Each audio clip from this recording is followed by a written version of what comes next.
Okay. And City Hall not permitting and Development Center. Next slide. What is the appropriate meeting place? City Hall, and I don't need to go through all of these, but City Hall is definitely the symbol of democracy and political discussion. It's a landmark building, it's downtown. It conveys gravitas, designed for public hearings, as we are seeing right now. And we have been here, and other commissions have been here since City Hall opened. It's comfortable, and it's easy for the public to see the commissioners and the commissioners to see the public. And you can keep tab of the meetings from the lobby. Permitting and Development Center, the name says it all, where developers get permits. It's developer focused, it's the result of city's goal of one-stop permitting push, it's an office building, and we'll be meeting in a multi-purpose room. Next slide, please. Moving meetings further away from South Austin makes it more difficult for residents, applicants, and volunteer commissioners. There's less bus service, and it will force South Austinites to travel through downtown at rush hour. I-35 is not a viable option at 6 p.m. South Austinites must contend with crossing one of 5 downtown bridges just to reach here, so traveling northward would make it worse. And it's a question of equity, which I have not seen anywhere mentioned until now. Next slide, please. City Hall is at the center of transit. Next slide. Highland Mall is not the center of transit, and that person standing there is the only person who got off the bus that night at about 8:15, and that is the bus driver. The closest bus stop is half a mile away from the PDC, no pedestrians, few bus riders, poor lighting, and no hustle and bustle of downtown's Republic Square and the Lavaca bus stops. Next slide, please. Bus service, City Hall, and the City Hall, Republic Square, southbound stop and northbound, 0.2 miles away. Compared to the PDC, bus stops on Airport and Highland Mall Boulevard are 0.6 miles and 0.5 miles away. Red Line is also 0.6 mile walk. And City Hall is served by all those buses, PDC, those buses. 7 high-frequency bus routes serve City Hall, and I know because I usually, except for tonight, for a number of reasons, personal reasons, I usually take the bus, and there's only 2, so 7 high-frequency routes here, 2 high-frequency bus routes there. Busiest bus stops in the city are here at City Hall, PDC, no one in my drives through at night. Next slide, please. D2 bus ride. City Hall, 40 minutes, no transfer. From, and now I forgot, Little Texas Station. PDC, 94 minutes, 1 transfer, and that transfer is just not, you actually have to walk 5 minutes from one bus stop to another, including crossing Lamar. Next slide, please. Personal safety at risk. Immediately across from one entrance to the PDC, the sign with the entrance with the signs, that is it. That's what you see, and that's at about 8:10 at night. No lighting, no sidewalks, no cars, no people. Next slide, please. Personal safety at risk again. This is immediately across from another entrance to the PDC. The parking lot that's a sort of a haphazard parking lot across from the PDC, a multi-purpose room, is lit by the adjacent Holiday Inn. Next slide, please. Personal safety at risk again. Bus riders must pass this dimly lit construction site with no sidewalks and no people. Next slide, please. City Hall is more secure. We have metal detectors and security outside our chambers at all times. Secure parking, outdoor lighting, bus stops are the busiest in the city, downtown full of pedestrians, many businesses open late. And next slide, please. Moving meetings to PDC sends the wrong message about who should participate. Transit dependent cannot attend or will have a harder time reaching the meeting. Potential volunteer commissioners who rely on transit will be less inclined. Residents south of the river may also be less inclined to participate either as commissioners or as participants, and it forces people to rely on cars. Voters just approved transit improvements, yet the city wants to move commission meetings to less transit accessible PDC. It says Austin is not serious about equity and fighting climate change. Next slide, please. From the memo to the City Council about the PDC. The PDC brings together resources, blah, blah, blah. states explicitly that PDC is for the development customer, seamless development process. Then it did not mention that the land use commissions would move to the PDC. Next slide, please. City rationale for moving to the PDC, the memo that we got in response to ZAP putting this on our agenda. Staff says staff at PDC, although this is not true. Staff for ZAP meetings is at 11th Street and One Texas Center locations. And there's an implication that views city volunteer commissioners are like paid staff, moving them without consultation or discussion. But the memo points out that there's lots of parking.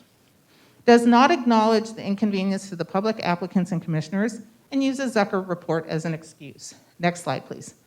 So I had to when I saw the Zucker report as an excuse, had to make this slide because it was a report that was withheld from the public, and I wanted to point out a few things. And one is that things that we asked for, that we're supposed to get, like legal representation at our ZAP and PC meetings, is not there.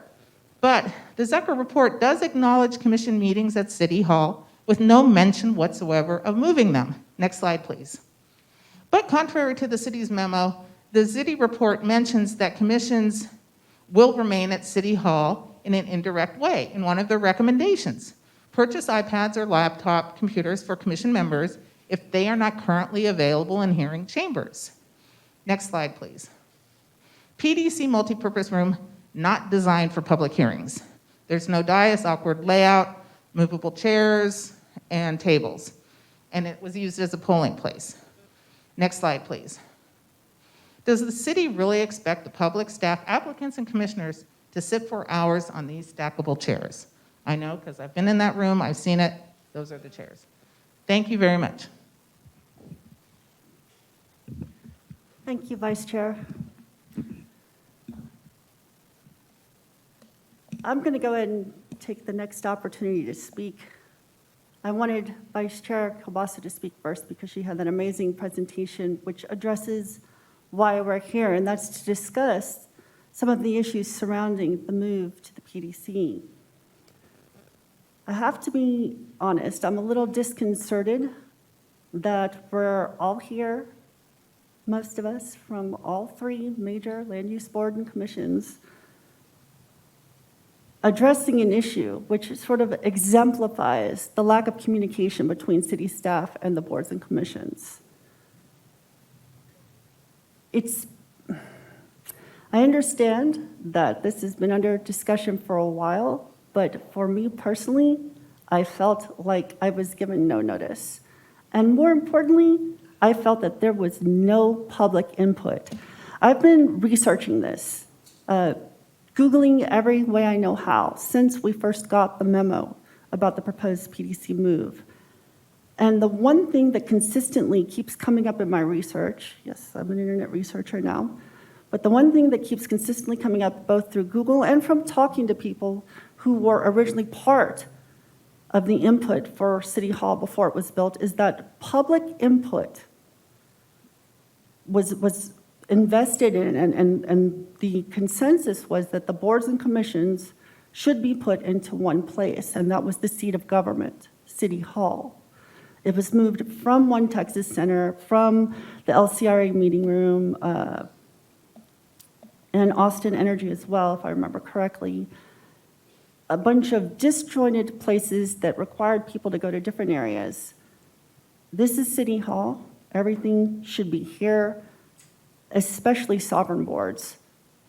There is a level of scrutiny for people that can make these kind of decisions, and the best way to have that kind of scrutiny maintained is to put them under a microscope. Best place to do that, right here at City Hall. Hoping we can get questions answered tonight, maybe at least on the lack of communication, more importantly, why this was done without any public input, and why city staff feels that the PDC would be a better meeting place than the current location. And I think I will hand it off to Chair Shaw to speak for just a moment from the Planning Commission. Thank you, Chair Cohen. I'll just say one thing. First off, place matters. This is City Hall. I've been here during protest. very intense public debates, and this is the location where that should occur. This is the public's house. This is where we should have those debates. This is where, if there's protests, they should be outside. We should be able to hear the folks, hear their voices.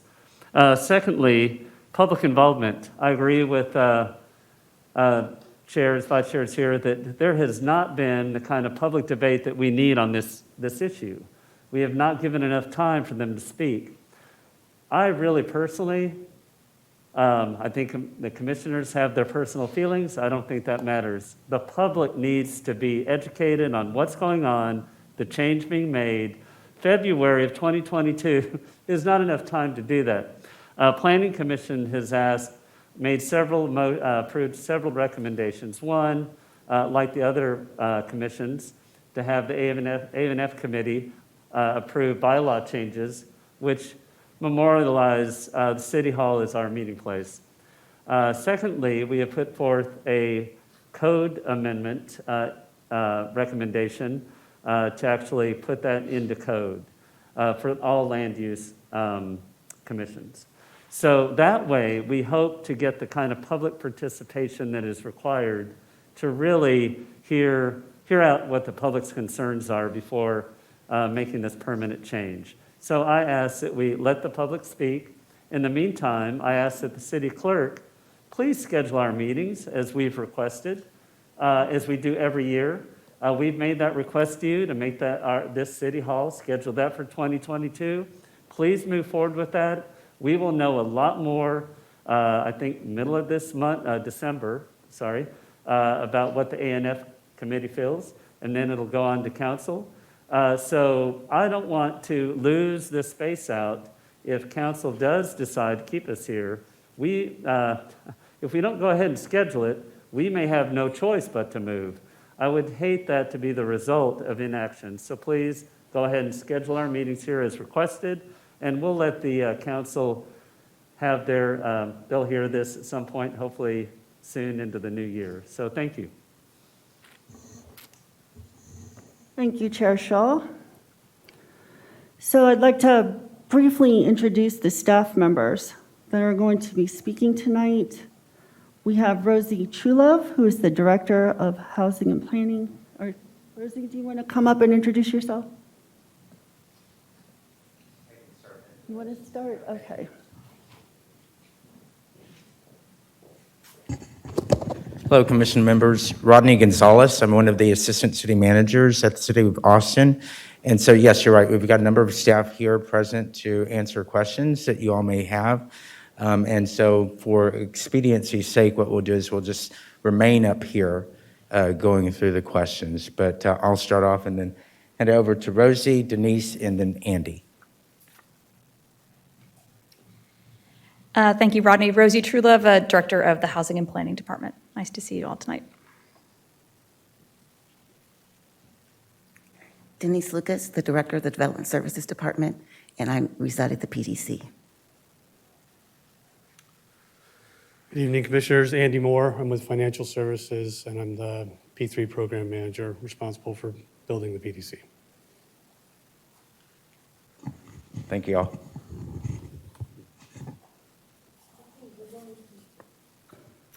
We're going to move on to speakers first, Sure. Okay. okay, and then we'll Yeah. go into the Q&A. Okay. Sounds good. For our first speaker, Monica Guzman.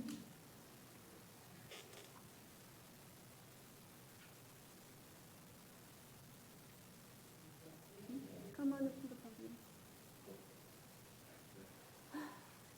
You get to feel what it's like to be at the top of the hill for a little bit. You know? I've been up here plenty of times, not facing the audience. Okay, can y'all understand me very well? Okay, awesome. Good evening, Commissioners. I am Monica Guzman, District 4 resident and Policy Director at GAVA, Go Austin Vamos Austin, speaking on item A1, relocation of the Land Use Commission's meetings. For years, many of us have addressed Mayor and Council, executive staff, commissioners, and task force members regarding the historic and continued lack of true public engagement. getting word of this meeting, I didn't find it on the city website. I didn't get it in one of my many city email newsletters.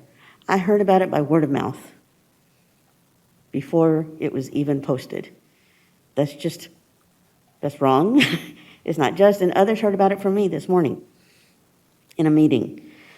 You know, if we're going to do city business right, you need to make sure the people, the community are informed.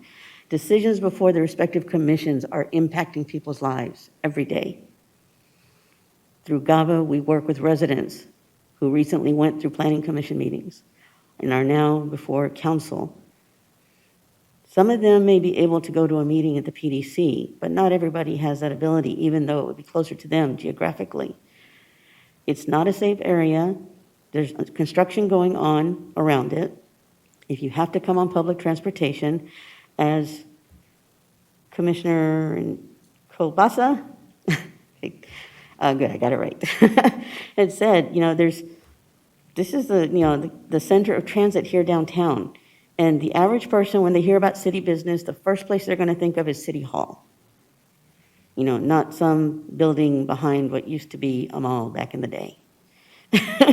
There's only 2 buses. The rail is not nearby.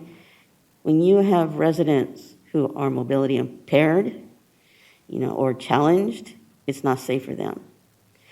I have a car. I can drive there and back, but I don't know how safe I'd feel knowing there's no security, no clear signage. If I didn't see something in the paperwork back up about the entrance being on some other street, I probably would have been driving around the block looking for Wilhelmina Delco. So as a D4 resident, like I said, oh, sorry, my notes are not complete here. Regardless of which hat I wear, I am opposing relocation of the Land Use Commission meetings from City Hall. I urge you to postpone the decision about relocation since so few are aware of this meeting. You need to go through the true public process of engagement, making people aware, allowing them the opportunity to learn more about it, to speak, preferably hybrid, not necessarily having to come to any building, especially since we are still dealing with the pandemic and not everybody is vaccinated. Please push your decision to January. Thank you. Thank you, Ms. Guzman. Next speaker will be Mario Cantu.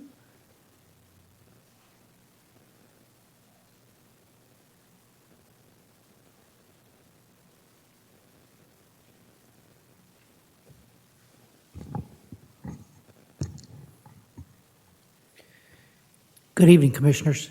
My name is Mario Cantu. I just want to concur with Monica, Jolene, and Shaw, what they mentioned. I think the data that Jolene had is very dead on. We need to have data. I mean, the city always talks about data every time, and major decisions are always made. Even sometimes some simple decisions are made with no data or a lot of data. We have data, so we need to pay attention to that. Number 2, we have individuals of low income, that live in this city, and they have a hard time. If we have another ice storm, a lot of rains coming in all the time, and they're having to go up to North Austin for some of these meetings. It's going to be, pretty difficult for them. Think about it. A lot of them can't even have ice cream to go home. Like some of us, we put ice cream at HEB, we can drive and eat the ice cream when we get there, but these individuals that wait for a bus all day, they never get ice cream. So just think about those little bitty things. And I think the little bitty things that I talked about were the slides that I showed you on citizens communication. A lot of y'all probably didn't see these images or a lot of these things that were taking place in our city, but those individuals that were there, again, they were expressing diversity, equality, justice, kindness, and places to vote, have the right to vote. This is City Hall. Like they mentioned over here just a while ago, that's why they call it City Hall. It's not a convention center, it's City Hall. It was built, my understanding, it was built for us, for all of us to come and have our boards and commissions and every meeting that we have with the city here. I mean, that was the intent to build this. And it's here, it's beautiful. We got nice air conditioning, nice seats, everything. I want to know the cost. What's the cost for this endeavor of moving these meetings over there? You know, how much is, I mean, we have a financial person, I'd like to hear him talk about that in a little bit. And then the second thing is security. I mean, we're going to be putting a bunch of people into a building with no security, either equal or greater than what we have here. I don't know about y'all, but, you know, I mean, we're in a pandemic, and there's all kinds of things happening all over the world, if not in the U.S. all the time. You know, we have some boogeymans that are out and about, and we need to pay attention to those things. So I ask, and I concur with a lot of the individuals that spoke before I did, that it's important that we take a big look at this, we notify people. And I truly believe that we need to stay here, keep it here, because, again, this building was built for us, and actually we all paid for it, and that's going to be important. Thank you. Thank you, Mr. Cantu.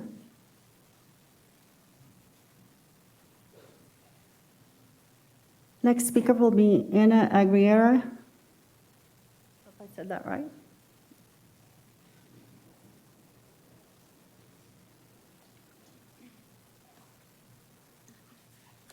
Good afternoon, Honorable Board and members of the Commission.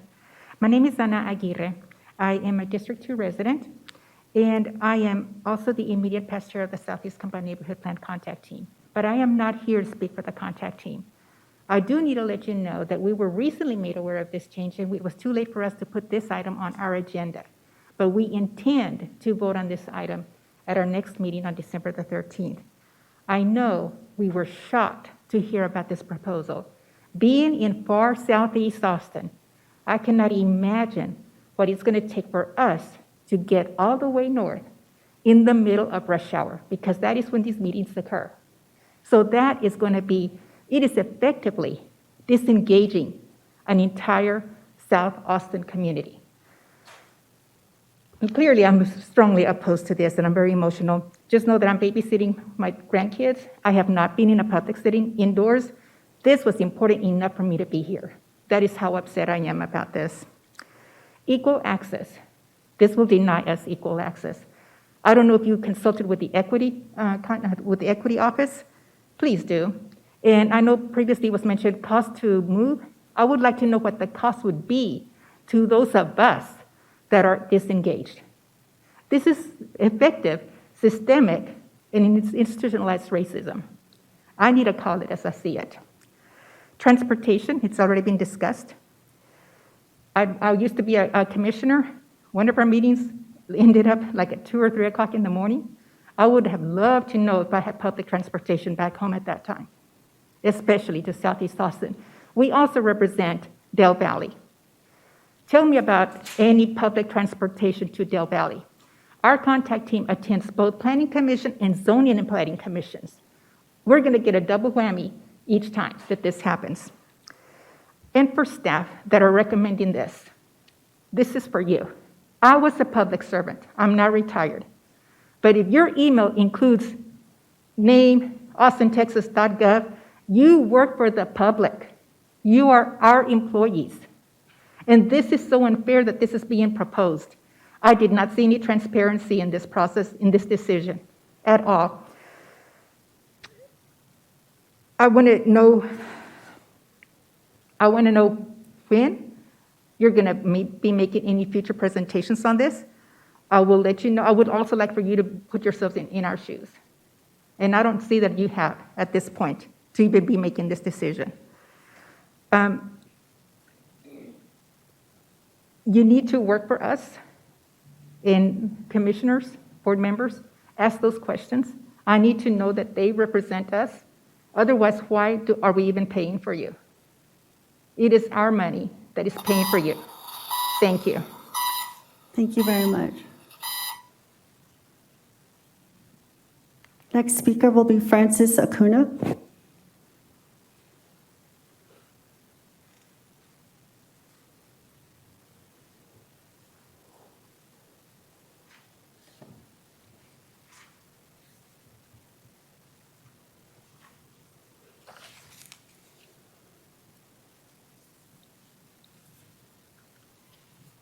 Good evening. My name is Francis Acuna. I'm a resident of Dove Springs. I'm also a climate resilience community lead organizer with GAVA, Go Austin, Vamos Austin, and I'm here to speak against the relocation of the Board of Adjustments, Planning Commission, and Zoning and Planning Commission meetings from City Hall to North Austin. I was reading that the board and commissions are here to enable residents to participate in Austin's government process. And they also help shape and influence public policy because they lend a more diverse viewpoint to the city council to consider. With all that, I want to say that by doing the relocation, you are limiting access to, inclusion of, and participation to communities that are more impacted, and any decisions made by the city makes it a lot harder for the Board of Adjustments, Planning Commission, and Zoning and Planning Commissions to enable participation and influence any public policy. To be successful in anything, we need to include the people that are more impacted, and we need to consider the following. Consider postponing the hearing until after the holidays to allow time for community engagement. We haven't heard anything in our communities about all this relocation. We know that in order to be successful in any decision process, we need to include the people that are more impacted. I don't see much engagement being done. We need to consider the time residents would take in the bus to get to this new location. If I go to this location to speak, I would need to leave my house at 4 p.m. so I could get there in order for me to speak at 6 p.m., counting that I'm going to walk and I'm going to ride the bus. And to be back home, I will be at my house at 10 p.m. That's because I would leave at 8. That's not counting that there's no bus going back home. The last bus that Google Maps showed was at 6:10. And by that time, I haven't spoken, I haven't done anything. So that is a big problem. And of course, I loved your presentation because it talks about the safety, all the issues. Can I finish? And if I go from my house to City Hall, it'll take me from 5 o'clock for me to leave my house and be able to speak at 6 p.m., be back home by 9 p.m., pointing out that by 8 p.m. I would leave City Hall. Residents struggle to get out from work and their everyday life in order for them to come voice their opinions or to support causes like this one, because they believe they live paycheck by paycheck.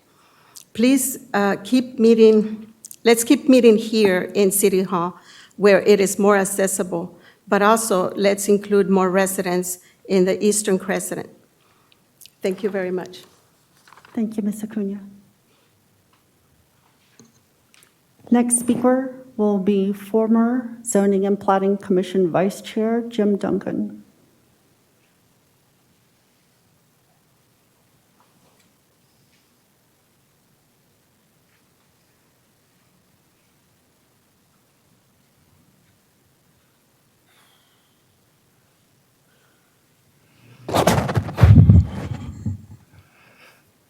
Oh, it's good to be back. My comments are going to be real brief and somewhat redundant with some of the comments already made. But I want to start out by commending city staff for making an effort to allegedly enhance and improve the public participation process in Austin. I think that that's extraordinarily important. I just think that this particular effort is wrong-directed, wrong-headed, and would do more damage than good. I'm going to focus on 3 quick items: convenience, comfort, and security. Do I have a clicker here? Yeah. First of all, as a good planner, I always like to look at the geographics. So I just took an arbitrary 10-mile range from City Hall, which is what we've got to see. And then basically, today, in the 10-mile range, you can see what part of this city is covered. Now, we're not an exactly circular city, so obviously we have some extensions north and south. But we do include all of South Austin and most of North Austin, except for the far ranges, which, quite frankly, some of those people up there think they live in Round Rock anyhow. Click. This is what would happen with the change, the 10-mile radius move up. Now, quite frankly, if you look at that, it's going to make it a lot more convenient for the residents of Pflugerville, Round Rock, and Maine to attend meetings, but I can assure you that that's not in their strongest interest. But what bothers me most is almost everybody living south of Ben White, south of 71, is now outside of that 10-mile range. And it's not just an arbitrary 10-mile range, because once you get to downtown, the nice thing now is that anybody going to a meeting in this city hall is generally going in counter traffic. Traffic moves outward instead of inward. What you've basically done is you've required anybody that comes up I-35 to get into the most heavily trafficked segment of highways in the entire United States for about a 4-mile radius, or wind their way through neighborhoods. That's not convenient. Click. Let's take comfort. We have 2 buildings. I have not had the privilege of being in the newest one, but we spent a lot of effort 20 years ago in building this city hall. It's a beautiful building. It is very accessible. I can assure you that. It's vertical. Tonight, we were able to park, and for every time I've been using this building for the last 7 years, it's so convenient. I can't even believe it. From what I can see of the new buildings, which are brand new, is it's not a vertical development. It's 2 single-use buildings, one for parking and one for offices, and there's a lot of horizontal movements. And I can assure you that horizontal movements are a deterrent to a lot of people. Click. So I give a thumbs up on the City Hall on that one. Click. As far as facilities, you're here. You can see what it is. This room is designed for citizen participation. Rooms such as has been indicated in the new building are not. Click one more time. I want to get to the last one before I leave.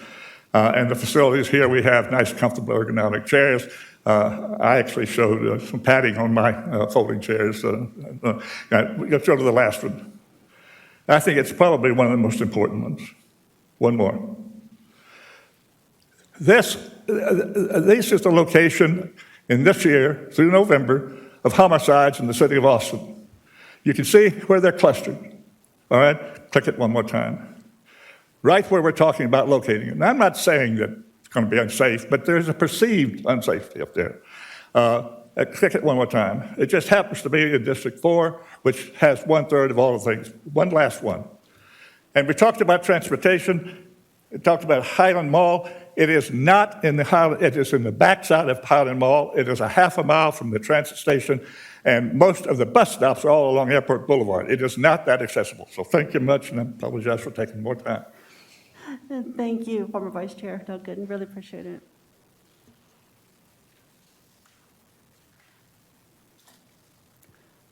Okay, so now I'd like to move us into the question and answer portion of the meeting. Someone's going to have to be brave and decide who has the first question. Oh, hang on, we've got a question. Madam Chair, I'm on the, hello. So are you taking comments from any of the board and commission? So what I'm going to do is I'm going to start with in-person question and answers first, and then we'll move to virtual, and then we'll do free-for-all if there's anything left. Okay? Thank you. Okay. I'm going to have to make a list. Let's just start with... Chair, I got a question. Is it of any value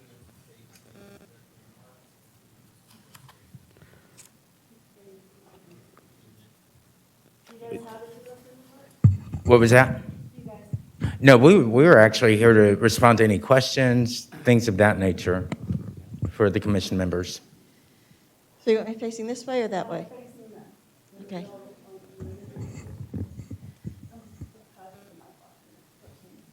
Hi, my name is Brooke Bailey. I'm currently on the Board of Adjustment. I've also served on several other boards within this city. I've been involved for a very long time with neighborhoods. I also do some work with affordable housing. And I want to know if y'all have discussed this with the equity officer and gotten her review of this plan. We haven't specifically talked with the equity officer about the location of the building, but the location of the building has been under discussion for many years since, of course. But she hasn't been here many years. Has not been here that long. Okay, I'm talking about Brian Oakes, our equity officer, or which one are you talking I about? was thinking the woman that's heading up the equity office. You mean Carol Johnson? Yes, I'm sorry. Who's that? Nefertiti? Oh, okay, all right. Yeah, so if you're talking about our equity office, they're not part of this specific discussion of the building Well, I think itself? they are, because it's more than the building that we're discussing. And that's just my first question, so Sure. obviously haven't. So the second one is, you're saying we're moving there because that's where staff is? I'm on Board of Adjustment. We have legal as one of our main people that are at our meetings, every meeting, because we're quasi-judicial, as most people know. Legal's here. And I know we have a staff person, staff liaison, but I think she's working remotely, so it doesn't affect her. So that for me is an issue too. So when you say things like that may be applicable in some situations, but not all, I think it's an issue. And I think we just, as everybody said, there's been no public discourse on this. We haven't talked to the neighborhoods. We haven't asked people how we're going to get to Highland Mall. Another thing for me, this is me personally as a commission member, we piss people off. We really do. I want a metal detector, and I want a secured garage with gates. We aren't going to have that there. And that's very scary for me. Not to mention the other parts of the lack of security in that area. But we do. I mean, I think everyone here could tell you they've been threatened in one way or another. So how are you going to manage that? So those are kind of my concerns and questions. Sure, and we could, if you'd like, go through a round of more comments from the various commission members, if that would be helpful, and then get to specific questions, or because I know there were some comments, but then maybe a question at the end. So I'm not sure.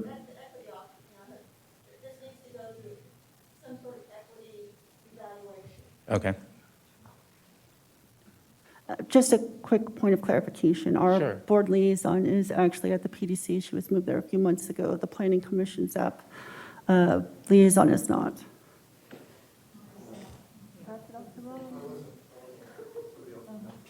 That's correct. If I may speak, this is Elaine Ramirez, the liaison for Board of Adjustment. I've been in the building at PDC since June of 2021.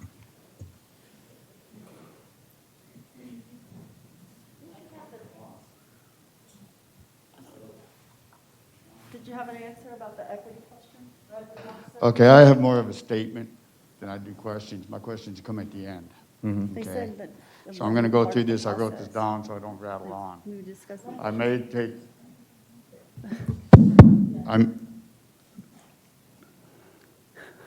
may take liberties with a little bit of time, being a sitting board member, so have patience with me. Good evening, Madam Chair, chairs, and Co-Chair Kobasa. For those of you who don't know me, I'm Michael Von Olen, and I've served as a member of the Board of Adjustment for 12-plus years.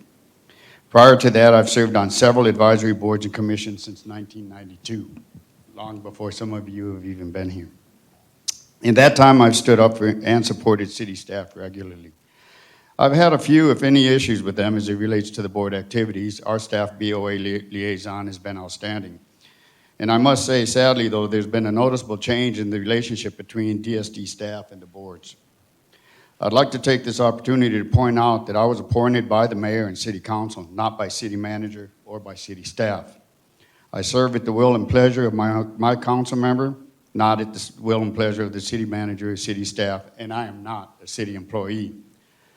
Now that that's been made clear and on the record, I'd like to address the issue at hand and why we're here tonight. Let me start by stating if the process had been thought through and approached in a mutually professional, respectful way, I don't think we'd be here tonight. That being said, I researched my board info and I did not receive the June 29th, 2021 memo referenced in the October 19th memo. Even if I did, I would not have expected to believe it would pertain to these three bodies here tonight. It states, and I quote, "The new facility is designed to provide a seamless development process all in one place for residential and commercial customers and special events permitting. All pertinent department representatives will be co-located to the PDC." The BOA, ZAP, and planning commissioners are not department representatives. We cannot represent the department. We cannot act in an official capacity except through the action of the board. That's clearly stated in our articles 3, paragraph D of the bylaws. The October 19th memo then goes on to gloss over the positive attributes of the PDC for the next 2 paragraphs.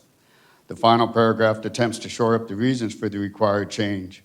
And I'd like to know required by whom and required for what reasons other than to help justify the cost of a 5,000 square foot facility.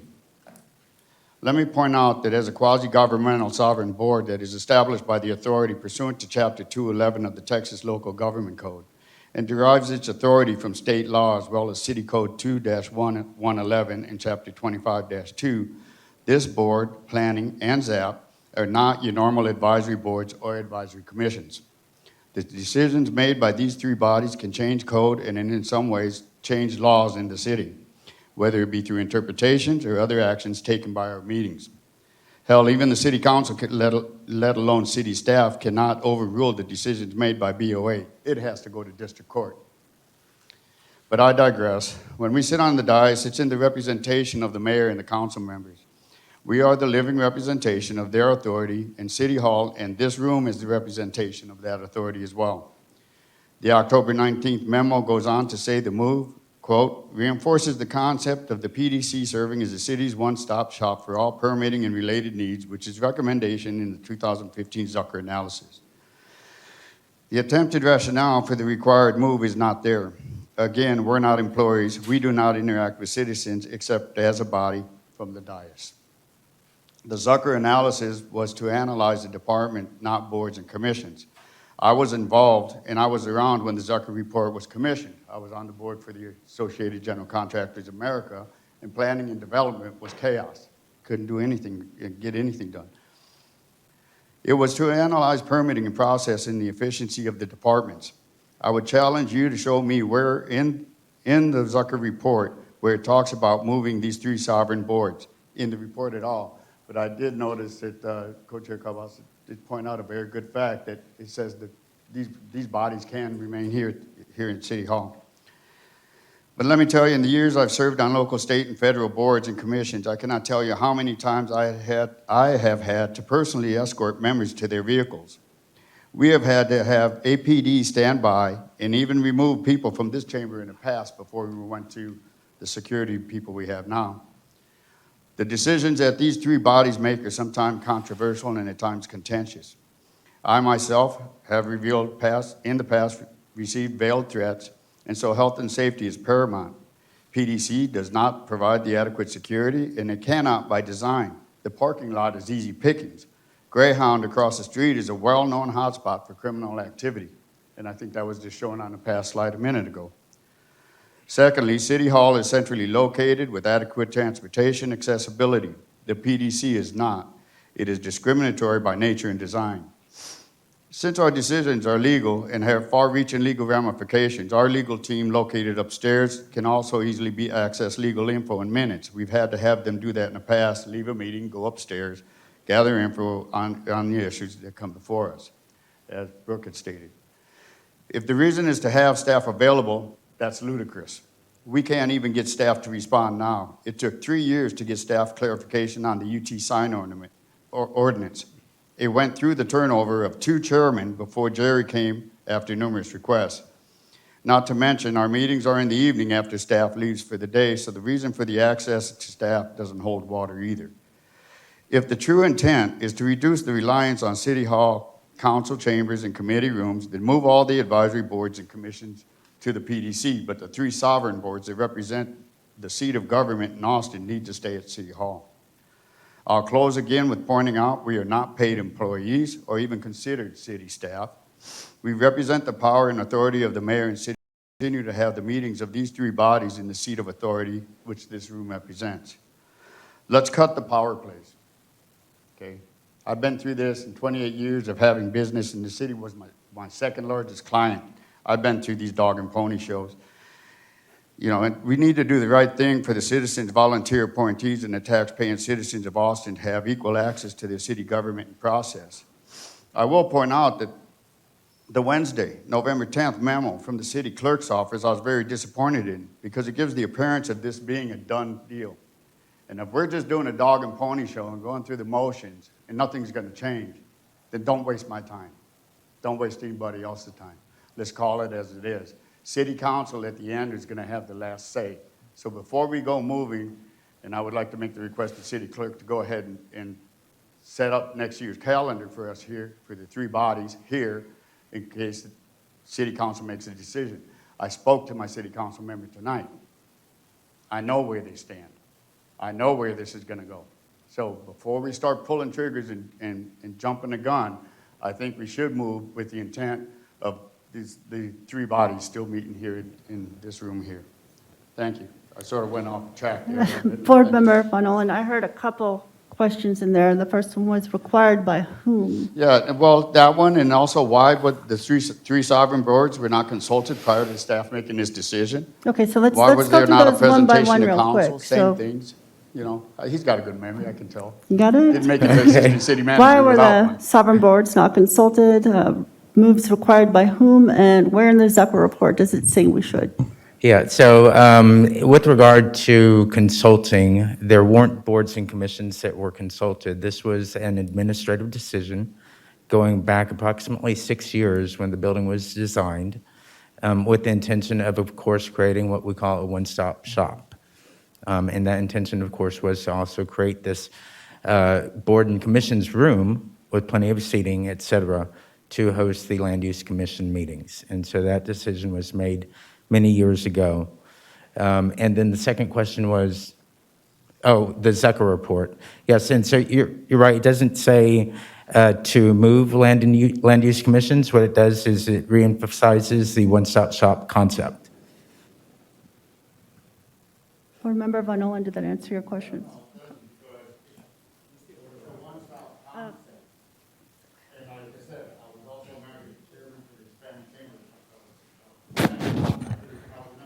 Commissioner, if you could speak in a microphone, please. If we could please hold until you have a microphone. Chair, if you could please, Commissioner. Thank you. And we were trying to get, for years, all of that to become a one-stop shop. So we were involved with it as outside bodies. So, and with all due respect, it was long before you got here, okay? And I will tell you right now, it was never intended, it was only for the permitting process because it was so chaos, you had to go to 3 different buildings. You had to go to the Taj Mahal, what we used to call the Taj Mahal. You had to go to 505. You had to come over here. There was so many different places that you had to go in order to get permits for development and get things taken care of. And so that's what the one-stop shop is. One-stop shop has nothing to do. They don't shop us, okay? I mean, nobody shops us. And if they do, we can't talk to them anyhow because otherwise we have to recuse ourselves. We can't interact with the public. So that one-stop shop concept you're trying to sell is only for city staff, for the city department, not for boards and commissions. And that's that's logical. I don't see how we cannot agree with that. You know, if it was intended for boards and commissions to be moved, because during the Zucker report, when we worked on it and we worked with city staff, and there was 3 or 4 mayors ago, okay, then it would have brought up. But boards and commissions were never intended to be involved in one-stop shopping, because nobody comes to shops to us. Board Member Von Olin, I'm going to call an audible really quick, everyone. so that we can set a pattern for the microphone. And I think it might be easiest if we just start going down the rows, back and forth, a zipper up, and we get to the back, move to the back, pass it forward. And that way we should be able to cover everybody. Okay. Okay, Anyone so have any if I objections to that? If I could, one more comment with regard to, we have one more response to the comments that were made. Yeah. All right. Hi, everyone. I'm Myrna Rios. I'm from the clerk's office. And really, I just wanted to come up here and clarify now 2 points. I want to clarify that unlike Jeanette Goodall, our former city clerk, she is no longer our clerk. She's a clerk for Fort Worth. She emailed a few of you, I believe, her last week or 2 weeks ago, stating that we are accepting all of your schedules. The only thing we are not doing is scheduling the meetings, and that is not only for the Land Use Commission commissions. This is across the board for everyone. Your recommendation currently states that that the clerk's office denied your calendar. That's incorrect. We have accepted all of your calendars, and they will be posted to your webpage as they are and have been for who knows how many years. What we are speaking about is holding off on scheduling all of these meetings until these decisions have been made. And that is not just, again, for the land use commissions. This is all of the commissions across the board. However, we need to know as soon as possible because we do have over 70 boards and commissions that we need to schedule. So that is one clarification point. The other, I'm sorry, sir, I'm not aware of a memorandum from Jeanette going out regarding on November 10th. You may be confusing that with a different memo from a different department. I'm not sure what it entails. What does that memo state? So that is possibly the memo that states where we are seeking, the clerk's office, we have challenges to provide sustainable permanent hybrid meetings. I believe that's probably what she sent. It's in an email format.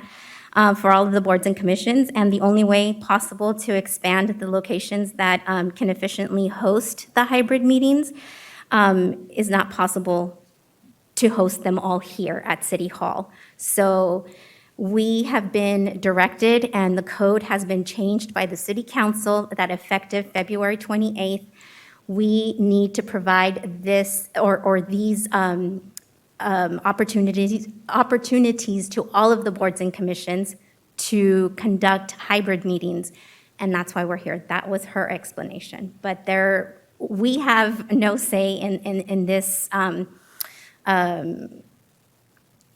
the move or whatnot. We support using the PDC. We need the space.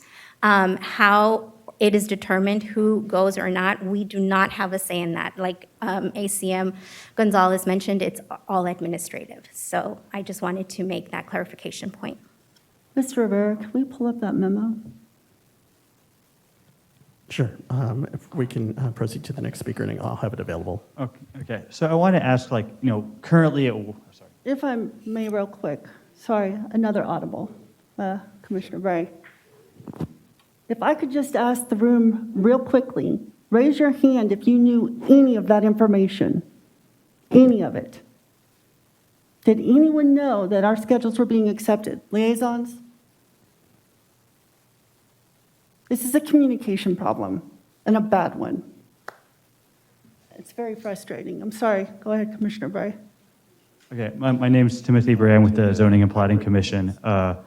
I wanted to ask, currently we are at City Hall. It seems to be working fine. We don't have conflicts with, other meetings at from what I understand.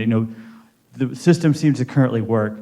So what is the problem that is trying to be addressed here? Like, is something changing that you feel like you need to move us? That's like, there's some conflict, because it's like, they're talking about this. I'm sorry, I'll have to defer to the departments. Oh, sure, I'm sorry. Yeah, I don't know who, I'm not sure specifically who wants to address this, but I wanted to ask about that. Sure. Your question was, what is the problem that's being? Yeah, so why is it that we can meet here now? It's been working here for years, but suddenly we need to change? Like, what is the need for change here that is being addressed? Yeah. Like, why can't we keep meeting here, basically? You certainly can meet here. And as Ms. Rios was saying, what we've encountered recently, and not just recently, but for a while now, are scheduling conflicts in this building in particular. And so we view the PDC as an opportunity to reduce those scheduling conflicts. It's a brand new building, room for boards and commissions to meet, which will help to relieve that overflow here at City Hall. So there isn't a specific problem per se, but rather just a generalized concern for being able to try to accommodate the various meetings that occur here, including special called council meetings. So have there been examples in, say, the last year of us having a meeting that interfered with can you give specific examples of where that might have happened? Sure. The last year, I think, is going to be an exception because, of course, most of those were virtual. But as Ms. Rios just recently pointed out, we've now got a concern with conducting hybrid meetings, which will have to be done for every board and commission, 70 plus of them. And so, as she had pointed out, it certainly is going to be a concern going forward. But within the last year, all boards and commissions were meeting virtually, so it hasn't been an issue for the last year. Well, I guess I'm asking, like, what, I don't understand how the hybrid thing makes a problem. Like, if you're having to create more spaces that people can meet virtually, but that doesn't seem, how does that create a conflict for us to meet here? Like, how does that specifically, Sure, I don't see the link there. Sure, it's not the virtual component, it's the hybrid component. Okay, so what about that makes it hard for us to still meet here? I'd have to rely on Stephanie or Myrna to talk about the hybrid component. And Stephanie Hall is walking up. She's with the city clerk's office.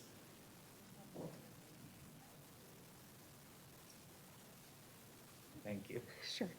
Hi, y'all. This is Stephanie Hall with the City Clerk's Office. Hi. So the problem that we have with hybrid meetings comes down to the equipment and the resources that we need to make that happen. So currently, the only rooms that can do that are this room and the Boards and Commissions room, because we need to interact with ATXN, we need to interact with the screens, we have to interact with WebEx. And then PDC is supposed to have that capability starting March. So it still really limits us, starting March of 2022. So that's why the date of those code changes is February 28, 2022, because we knew we wouldn't have PDC ready until then. So we still, going into next year, will only have this room, Boards and Commissions room, and then the multipurpose rooms at the PDC that are available that can host hybrid meetings for anyone. So because we're opening this up now, because the code changes have been approved and they're coming next year, we need to make this open for every single board and commission. We still have limited spaces to do that because of the technology, because of the equipment, because of staffing and space. Yeah, I'm wondering, like, what, so, I mean, obviously, you're trying to open this space up. What are you trying to open it up for, like, specifically? And it seems just kind of general, like, we need more space. Is there another commission that meets on Tuesday night that needs this space? Yes, there's several. Sure. Sure, if I could, there's not any specific commission or board that is going to come in and then take the place of the meetings that occur here. Okay, this is simply to create the space at the Planning and Development Commission for the Land Use, Planning and Development Center for the Land Use Commissions. But I know that was one of the questions, which is, what is the group that is going to, I think, backfill was the word that was used, the open meeting space, et cetera. And there isn't anything like that. We're simply creating the space for the land use commissions to meet at the Planning and Development Center. I mean, I guess my concern here is that, there are all these concerns about accessibility, which I strongly agree with, and about it's a lot harder for the public to get to it. And so without a good reason, like, there's some other commission that has a very good reason to meet here and must to move to PDC, I don't see, it seems like you're just kind of open up space, but with no, like, specific, like, oh, we need, ethics commission to be here or something like that. Like, I don't see anything like that, just a general need for more space. Like, why aren't the other commissions moving up there? If you're talking about which commission should be where, which commissions have more public participation? I strongly suspect, I don't watch a ton of other commissions, but I strongly suspect that our commissions have by far the most public participation. So we should be keeping the ones at City Hall that have the most public participation. Like what is like, and it seems like the one-stop, so that's one question. And I guess my second thing before I'll pass along for other people to ask questions is, you're talking about being a one-stop shop. Well, a lot of our stuff goes to City Council, which is still going to be here. So, people still have to come to City Hall to testify, to have their cases heard. So it's not really creating a one-stop shop if they're already going to be coming to City Hall at some point anyway. It's just 2 meetings where they're at City Hall instead of 1. Like, I definitely understand you shouldn't have like water, meeting all the other watershed or environmental review, the administrative staff all at one place. That makes sense. But like, they already have to come to City Hall for for what they need. It's not really putting more onus on having to go to more places if they were already going to have to come here for council. Thank you. And before we get to the next question, I was going to mention that, one of the things that we do want to do in this engagement process with the 3 commissions is for that feedback, like concerns for security. We welcome having a tour at the Permitting Development Center for issues of transportation. We welcome that conversation as well, so that way we can discuss what we might be able to do to mitigate some of those concerns. And so it's please don't consider this as just you ask a question, we provide a response. We certainly want to engage with you and work with you on what concerns you have, so that way we can look at every attempt to resolve what those concerns might be. My name is Betsy Greenberg, and I'm on the Zoning and Plating Commission.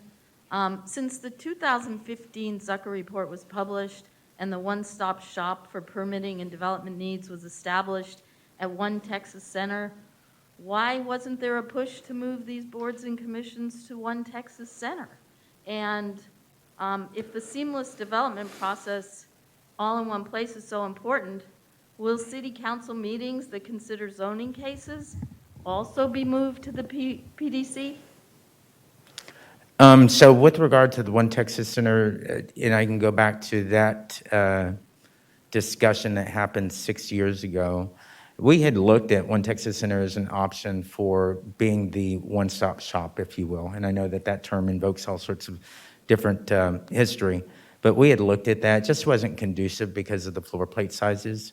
They're about 25,000 square feet, and the building is just not a very efficient building. And so we quickly gravitated towards developing a new center. And so that was our push, was to develop a new center for this facility. But in the meantime, it said one-stop shop there, It says one-stop shop. didn't it? Yes. So that initiative dated back to 2006 under City Manager Toby Futrell. And we had attempted to create a one-stop shop at One Texas Center. And for a short time being, there were departments that participated. But after a while, what we found was that those departments outgrew One Texas Center. And so what started off as an earnest attempt to do a one-stop shop at One Texas Center, within a matter of years did not fulfill that endeavor because the departments just quite frankly outgrew One Texas Center. The other issues, and they were pointed out in the report, the lack of parking for many of the people that did drive to One Texas Center. I know when I got there, I heard plenty of stories of people circling 20, 25, 30 minutes just to try to find a parking spot at all hours of the day at One Texas Center. And so for many reasons, the building just didn't work as a one-stop shop, and that's why we gravitated towards a new facility.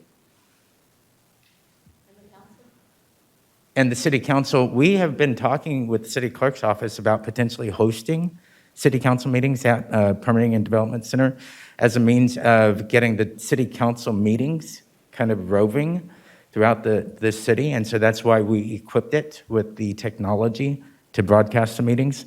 So that way, if council decides to host, whether it's a work session or whether a full-blown council meeting, the room can be equipped for it.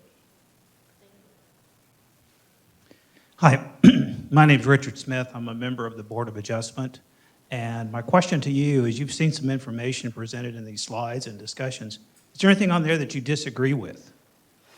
We're not here She's to... shaking her head. Let's hear it. Let's hear it. We don't want to come here and just, create some sort of form of disagreement with the boards and commissions. We realize that where your position lies, and we don't want this to be a negative meeting by any stretch of the imagination. It's not a negative meeting. We're having a conversation here. Sure. My question is, what in the slides do you disagree with? There was a lot of presentations about the inequities the travel problems, the safety? Sure. I mean, it's pretty overwhelming. What is it you disagree with? Denise Lucas is going to speak about the security that we have at the building. Okay. Good evening, and thank you for giving us an opportunity to kind of clarify some things. So if you come out to the Permanent and Development Center today, you're not going to see what it's going to look like when we start having major meetings and fuller occupancy there.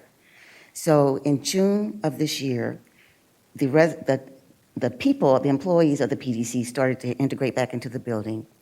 We opened it into the public in July, and we did 90 days of testing to make sure our technology worked, that the security measures we had in place, that we had ample parking, so that we could move forward to the next phase, which was moving some of the boards and commission meetings to our event center. So the security that is in place now matches the work schedule of the employees that are there. Once we start having evening events, we do have gates on our parking garages, so it is secure. We currently have someone that patrols the parking lot throughout the evening to make sure that we don't have unwanted guests hanging out in our parking lot. We have a full security team, and as we have more and more evening events, that team will be enhanced to provide the security that we need. And so I just wanted to make you aware that what you're seeing today is not what it's going to be like next year when we have more occupancy in the building. What about the bus stops and the walk? I can't speak to that. Well, that seems to be the most dangerous part of this process and what you're planning to do. Will there be police officers escorting people back to the bus stop? Or to the parking lot. So I think we've heard the comments about the bus stops, and so we certainly have noted that. Thank you. Okay, so from my perspective, you've got a technology problem, as I understand it, with the building here not being able to accommodate these meetings. Is that correct? I'm going to have to defer to the clerk's office about the issue with the hybrid meetings. I don't think it's I solely heard that. technology. I heard that. We don't need to go into that. We don't need to go into that. That's what I heard. That's what you said.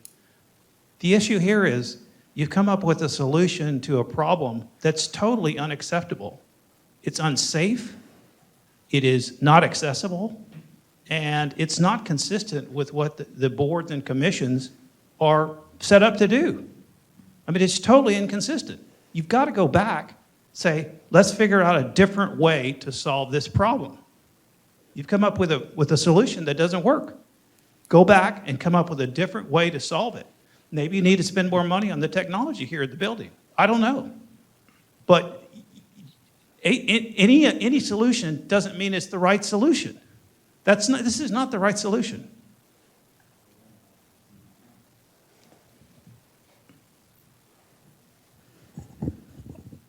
Hi, my name is Barbara MacArthur, and I'm on the Board of Adjustment. I first served on a City of Austin commission in 1984. I always have served from a dais with the public and an audience. Clearly, and probably not arguably, the most important power a city has is the power to control the land in the city. So it was with interest to me that you were going to move the functions of public commissions to a place that's not accessible. Because equity and democracy are about accessibility. And no matter what you say about getting police to walk us to the garage or anything else, you are making public meetings with volunteers and the public inaccessible to the public. You are creating great hardship where people will have to choose not to participate because they can't afford to. It's unacceptable for the power, the greatest power in the city, to be taken away from the citizens. So what did you consider? Did you consider people in far southeast or far southwest Austin being able to get there? Is that just, that's not important? It's more important that some staff are on site? It's really hard for me to figure it out.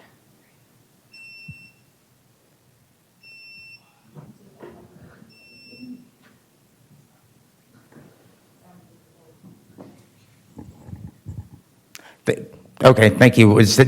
So your question was, what did we consider? What did you consider for public access for people who do not have cars to get to meetings in far parts of the city? And the equity and democracy should be your first considerations. And to move the commissions that most deal with the public citizens and the public citizen citizens who are being greatly impacted to an inaccessible location seems to be kind of not democratic. Okay. But she's handing the mic, so I'm not sure if Did you want to okay. answer that, Okay. please? Yeah. All right, thank Did you. you consider folks So on the yes, lower socioeconomic yes, there's a lot of considerations that we took into account when we decided on choosing that building through the RFP process. And yes, you're absolutely right. Location was one of those. And when you look at the demographic center, not necessarily the center, if you will, of Austin, it is closer aligned to the demographic center of Austin. It doesn't have, of course, as you've noted, the transportation connections as here at City Hall. It is more closely to the demographic center of Austin. Yes. My name is Ann Dinkler. I'm on the Zoning and Plating Commission. I want to thank y'all for being here and hearing our concerns, answering our questions, hearing our concerns, letting us know what your issues are. My question relates to educating the public. This isn't just a matter of letting folks know this change is coming. This, I don't think, is an issue of resistance to change, which was broached earlier at one of our meetings. Even if you were to let folks know that this decision is made to relocate to close to Highland Mall, the issue I have is down the road. So many people have been coming here for so long, they may not even question the fact that the location may change. So what is your proposal for down the road? If you're getting a notice in the mail about a hearing before ZAP or PC or the Board of Adjustment, very often folks get that on a weekend for a Monday or Tuesday meeting. And word tends to travel by word of mouth. People don't always know where to go. They go where they've known to go, which is City Hall. So even if we make information about this potential change, what do you do once the decision's made if the change is made to make sure people know this is where they're supposed to go? Because I know when I was on a neighborhood association board, I didn't have to tell anybody where to go. They all knew it was City Hall. Yes, and that's a really good point, and it's something that we, of course, commit to doing leading up to the change, is working with the liaisons to the various boards and commissions, ensuring that any forms that go out have the new location in mind, ensuring that, with advance notice that we put up signage in this building, notifying folks that the location would change and when that change would occur, et cetera. So we certainly would follow up with a very robust communications plan. Thank you. Ron McDaniel, I'm the District 4 appointee to the Board of Adjustment. This is my third board in the city of Austin over the last 12 years. Previous to this, I was on ZAP. Before that, I was on Solid Waste Commission. Before that, in a brief hiatus from living in Austin, I was the chair of the Planning and Zoning Commission in Butte and the chair of the Board of Adjustment there. I want to join Michael Von Olen's remarks and his jacket in their entirety. Save the comments about the security issues in District 4 and the Greyhound station, not because I necessarily disagree, but because I think it's somewhat irrelevant to the issues here and that it stigmatizes the district. What I do want to point out, though, before I get to questions, is simply this, that in a district that has been ignored by the city so long under our previous form of government, I think that as District 4's representative here, I'm conscious of the fact that our win cannot come at the expense of other underrepresented districts at City Hall, particularly in Southeast Austin, but also in Southwest Austin. I would argue that the perspectives of Southwest Austin have not been well represented in City Hall either. That being said, I'll skip to some questions. So you mentioned that this chain has been in the works for years and mentioned the Zucker report as a reference there. I don't recall seeing anything, as has been pointed out, about accessibility of the 3 sovereign boards that are specifically discussed there, Board of Adjustment, Planning Commission, ZAP. In fact, quite the opposite is true. What is specifically mentioned in the Zucker report on multiple occasions with reference to all 3 of those bodies is the lack of access that the board members have in real time to legal support. So my first question is, does the PDC and will the PDC contain dedicated workspace and access to legal during all commission meetings? Yes. Yes, that's the intent, is that No, that's not the question. It's not the question about the intent. Is there dedicated workspace, number one? Yes. And number 2, is the legal support on site subject matter expert, and are they tasked and budgeted to be present during the evening meetings of the boards? Sure. So I don't know the specific attorneys, but I expect that they would be subject matter experts, et cetera. But we have worked with every single I think that your department. expectation might be misplaced. Have you ever been to a land use commission meeting?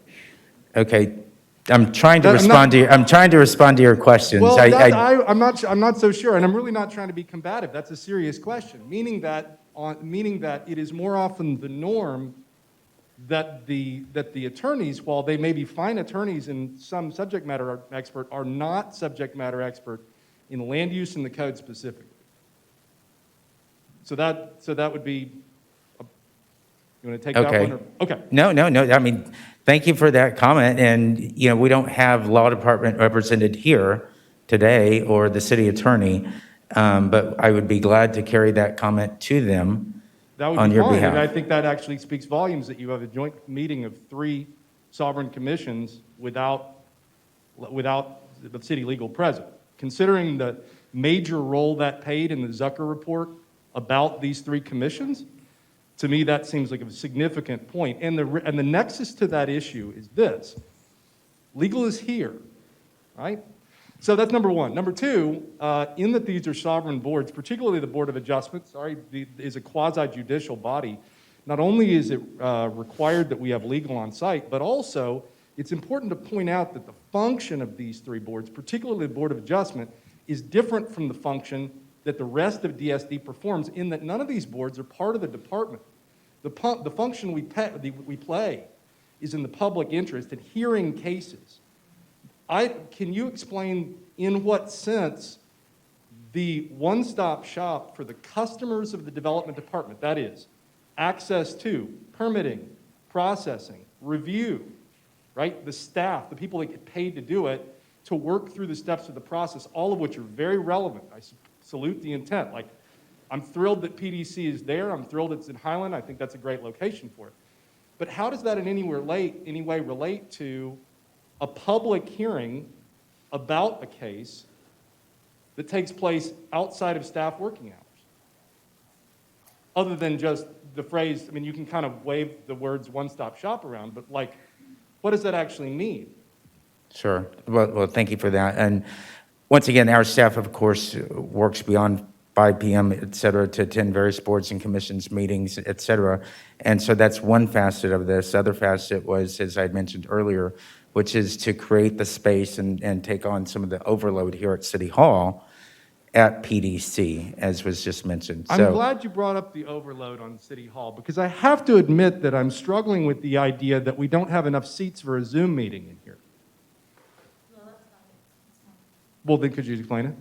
Yes, so it's for the hybrid functionality of the meeting, and I don't know if the city clerk's office is still here or not, but. No, I understand that there's the Yeah. hybrid functionality, but we're having a hybrid meeting right now. Yes, and what was. So how many sovereign boards do you have? Well, we're not just talking about the sovereign boards, what the city clerk's office was Yes, talking about. I think you're picking up what I'm laying down here. The sovereign boards are in fact different from the other boards. Okay, I'm not understanding the difference of, Okay, and well, like I'll I tell said, you I'm what, not. I want to respect your time, so I'll let you research the difference. But in the meantime, the final question I'll ask you is this. Mhm. I'm assuming that you have either watched or attended, in all seriousness, a number of planning commission meetings, zoning and planning commission meetings, in Board of Adjustment meetings. These are fractious bodies that have passionate opinions across the spectrum. You can have people that passionately believe in affordability who have very different opinions about how to get there, and that's true for transit, that's true for safety, that's true for a number of different areas. You know, we talked about the security issue. There's a guy who's still calling me 6 years later because he's so angry about the Austin Oaks case when I was on ZAP. But Dinkler was angry at me too at the time, and she got over it. I'm playing around with you. So, make a long story short, I think it should say something to staff, and I think maybe it should give you a reason to hit the pause button, that there is so much unanimity about this issue on this body. So, please do note that, and I'll give the mic to the next person. Thank you. Thank you.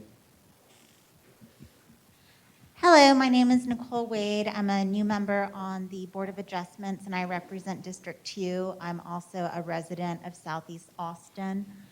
On a personal note, had I known that there was a possibility that my board would be meeting in the northern part of downtown or a completely different section of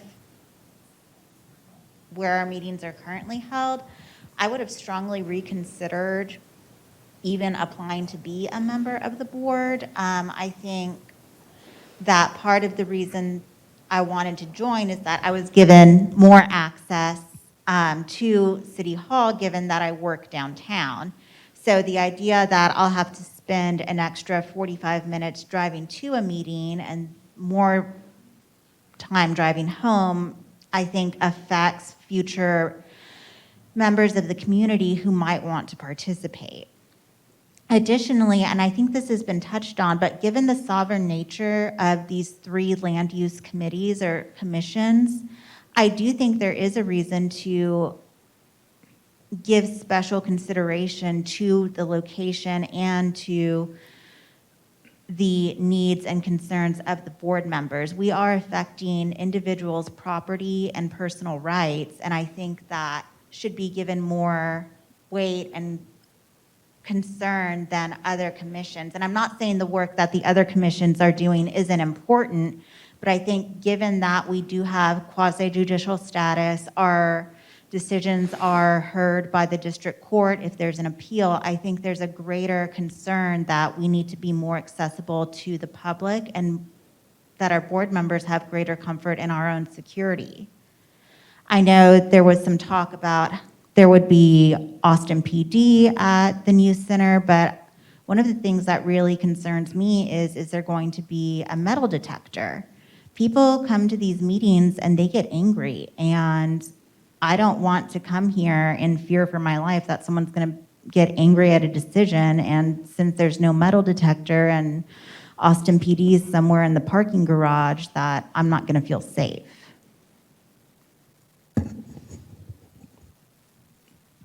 Will there be metal detectors? No, not at this time, but we certainly have taken note about the concern for the lack of metal detectors.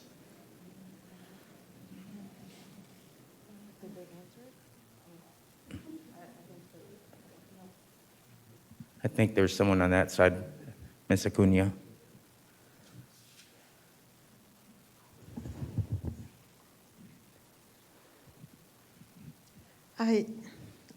I think I'm very angry, and I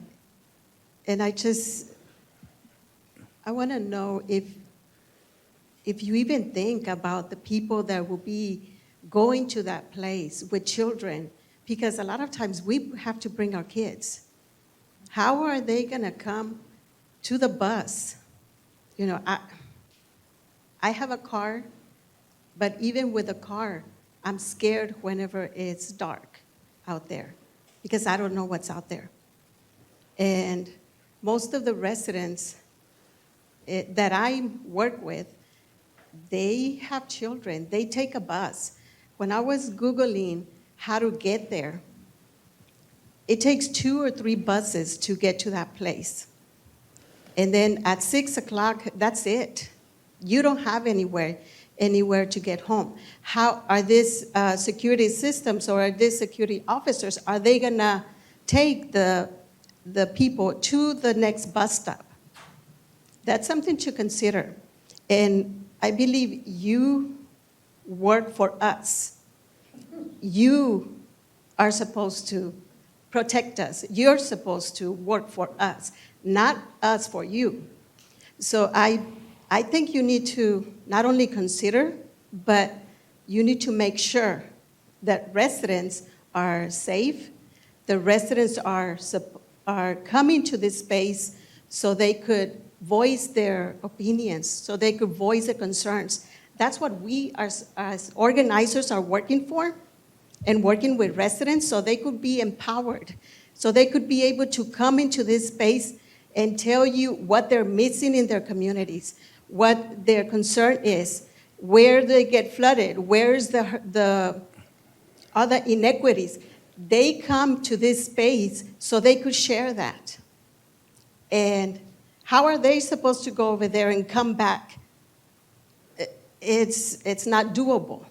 If you're working for your constituents, you're for the residents in the Eastern Crescent, the residents that don't have the capacity, don't have cars, don't have the means, don't have, all of these issues that we face on an everyday life.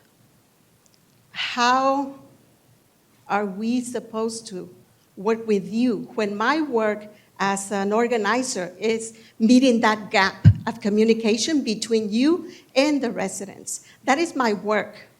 I work to empower these residents so they could be able to work with you and make your job easier, because you have no idea what goes on in the communities. You have no idea how residents, how they go on an everyday life.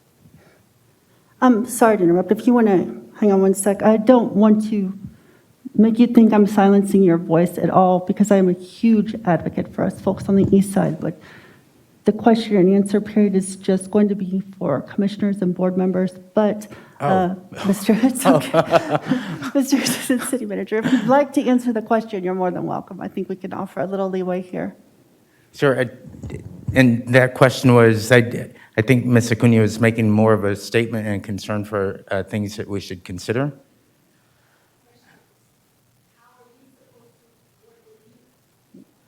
That was going back to, of course, our memorandum that we had sent out, which was that we wanted to work through our liaisons with each of the boards to discuss these types of matters. So we have offered that invitation to have those conversations, and also to have tours of the PDC as well. So that way we can listen and understand concerns, and as best as possible address those.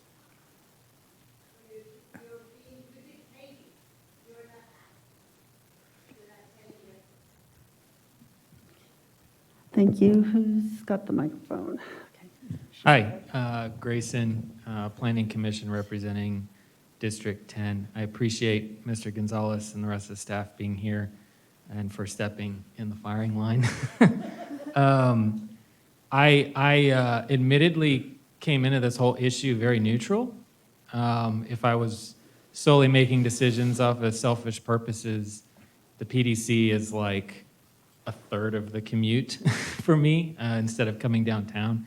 But I think my fellow boards and commissioners are quickly and pretty effectively turning me against this PDC proposal. But I really want to hear from y'all. I know that this decision was made many years ago, and I'm pretty confident none of y'all probably held your current positions when those decisions were made. But unfortunately, you're the only people we have to ask these questions right now. I think public engagement should be priority number one when it comes to figuring out how these boards and commissions operate and geographically where they operate. I think we've graphically seen at a local and national level what happens when citizens feel disengaged and not listened to by their government. And so I want to hear from y'all why y'all think, as the staff members participating and making these decisions, why the move to PDC, how the move to PDC will increase public engagement in what we do.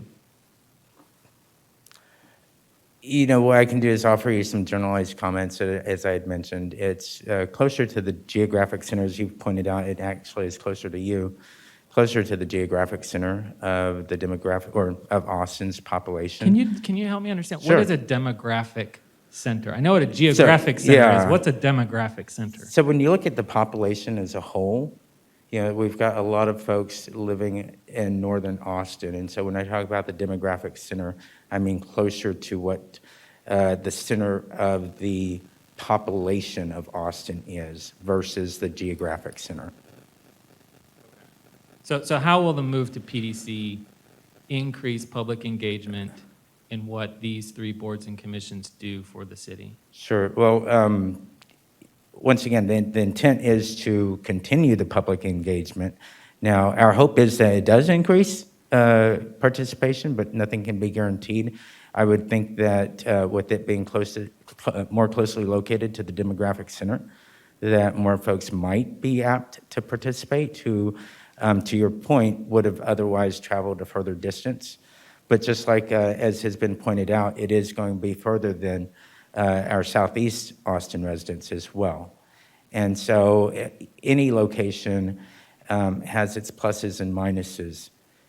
We recognize that these meetings have been held at City Hall since 2006 when the building was constructed.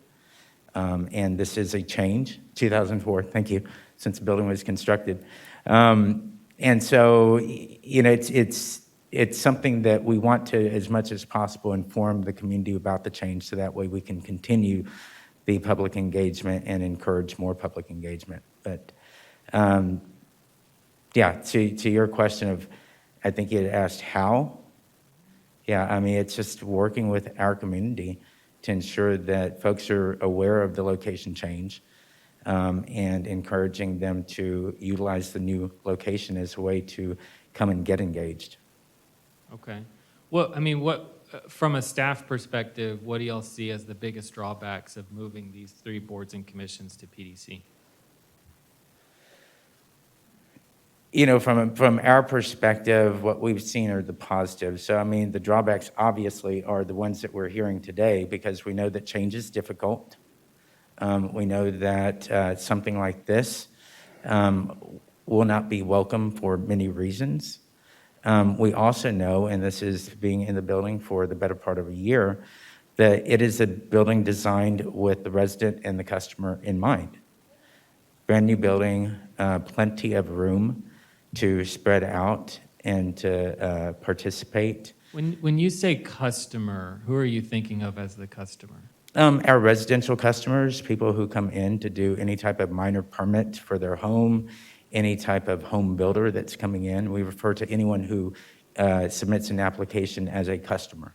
And have y'all considered the fact that I assume those customers are going to that building during the day, during normal business hours?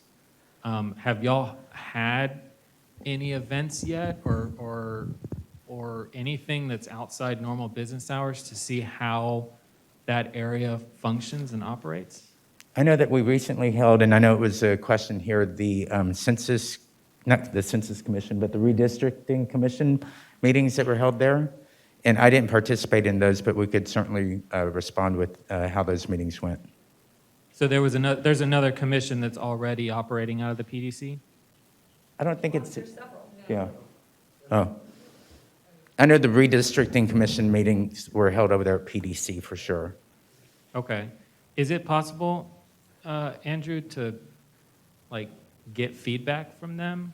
I don't know if we can get their contact information, the chair of the Redistricting Commission, just to see. I know some people involved, and yes.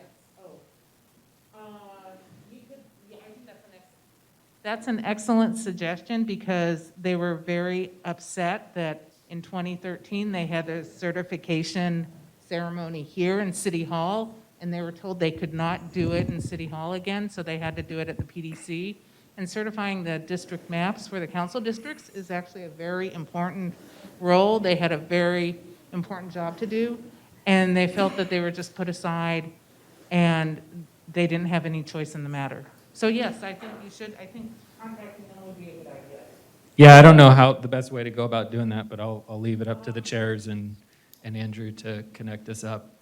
And then the last thing that I just like to point out, and Todd mentioned this, was that place does really matter for a lot of reasons, all the ones that we've heard about before.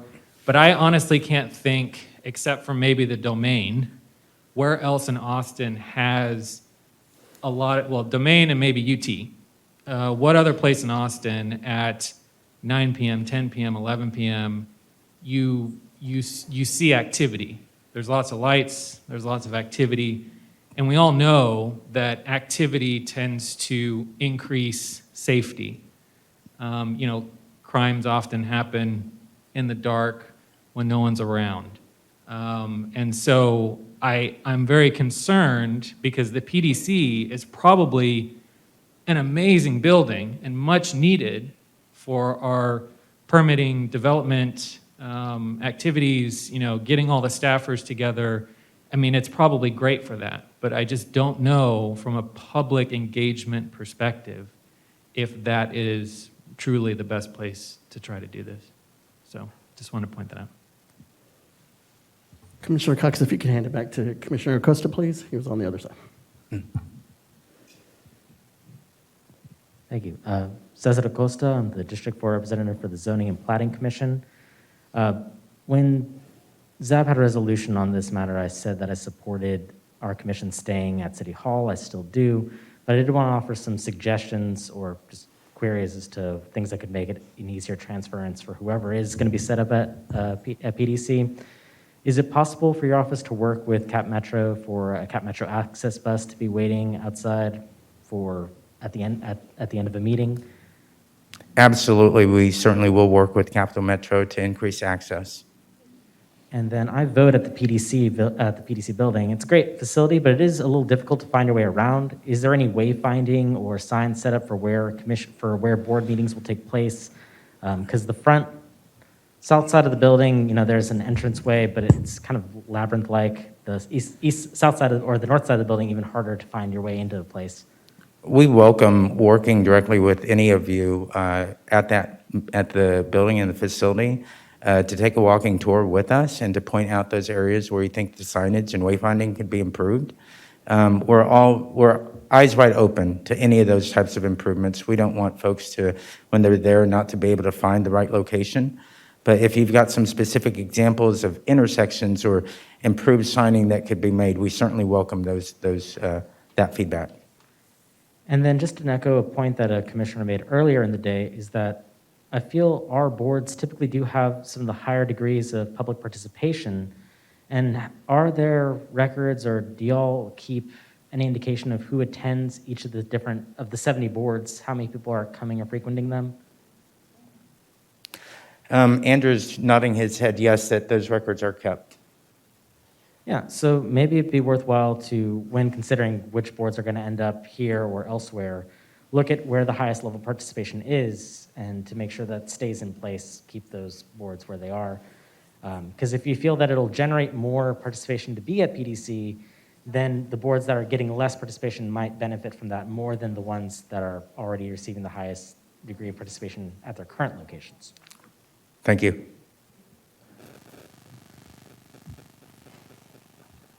I'll just ask one last, I always forget to ask the last question that's in my head. What's the next, from staff's perspective, what are the next steps? I know the boards and commissions are trying to poke and prod and maybe force your hand in a way that you don't want, but from staff's perspective, what are the next steps between now and first or second quarter of next year? The next steps are to work towards changing the meeting locations to the PDC. It involves, of course, as was mentioned earlier, the communication with our community to ensure that folks know that this change is happening. We certainly hope that there's an opportunity to work with you either individually or collectively, whether it's worth wayfinding, et cetera, to make improvements that need to be made to help out. We certainly will reach out to Capital Metro about increased availability for public transit in that area as well.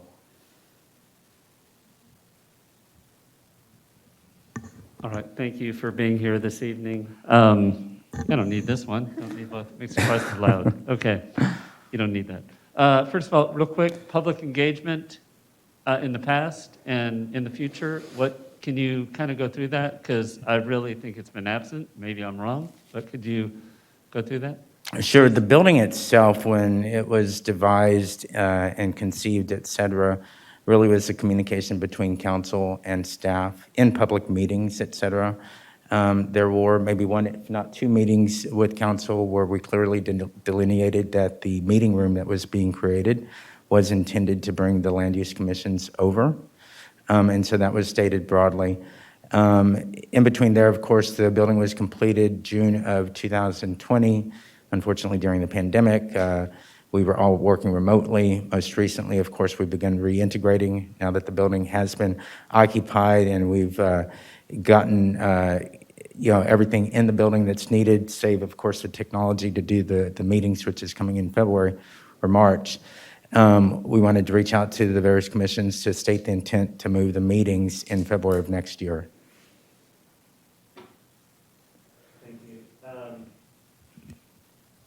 Give it a minute. There we go. So I had this question. I just think I heard the answer, but could you point to, Zucker report clearly, I think we can write, that doesn't say anything about us really relocating, as the folks here have pointed out. But can you point to a specific policy decision, short of just going through with council, but has there been a resolution or anything that actually directs you to move these bodies to PDC? There isn't. Okay, all right, thank you. Then, have you heard any concerns from council, the development community, or the public so far? Have any concerns been voiced? I've not to your heard, office? no. Okay. And so the hybrid, when were hybrid meetings first? That's a recent development, right? The idea of having these hybrid meetings? It is a recent development. As you all may be aware, with the pandemic, the governor's office issued an order which allowed meetings to be conducted virtually. That order expired, I believe, September 1st, which of course then required boards and commissions to be in attendance physically. However, the city council recently adopted an ordinance that allows for hybrid participation. And that hybrid participation, I believe, and I'll refer to Myrna, has to be effective March 1st of next year. Okay, so the kind of, that justification is more recent. So this, I guess, what I'm trying to get to is that has not been in place for a long period of time. It was kind of just more another reason for kind of, if we're going to all hybrid meetings for all the commissions and boards, we don't have enough space. We don't have enough meeting rooms to accommodate that. So we need to use the PDC for at least some of these meetings. It certainly further supports that position. Okay, all right, thank you. That's all the questions I had. And I think there was one more follow-up question behind you. Oh, and Myrna has a response to one of your questions. I'd like to actually give the virtual okay. board members and commissioners a chance to start, and then we'll pick up Sure. at the And end. Myrna has a Hi, response. guys. Thanks for being patient. Can I just clarify really quickly? We're focusing in on the PDC, but I want everyone to also be aware that there are other buildings that are being customized to also host these types of meetings. With regard, I know that we keep focusing or honing in on technology, which is a big point. However, as Stephanie mentioned, it's all about meeting the Texas Open Meetings Act, now that the governor lifted the waiver. And mayor and council, we heard mayor and council, we heard the boards and commissions, and we heard the public that you want to maintain hybrid meetings. In order to do that, there are very strict Texas Open Meetings Act rules that we need to abide by. For example, we have to allow for in-person, still have the social distancing in place. We have to allow for the technology, to allow for the amount of members that need to be present and virtually to be seen at the same time. I don't know how we're doing this one, but anyway. That's another story. So those are the things that I just really feel are important that we communicate. Again, it's just not the PDC. We also have over 10 sovereign boards. It's just not the 3 land commission, land use commission sovereign boards or commissions. There are over 10. So currently, some of them just meet, virtually or are not meeting at all. I understand that they're not at the same, level of discussion as you all have, but there are other sovereign boards out there. And again, we have to meet the Texas Open Meetings Act, and we can't do it having them just here in chambers and in the boards and commissions rooms. Board and commissions room. I know that when we were all virtual, we were conducting meetings from the executive session room and from the bullpen, but we weren't required to have anyone here in person, and that has now been lifted by the governor. So we have to meet that section of, that portion of the statutory requirement. Ms. Rios, I have one more question. Sure.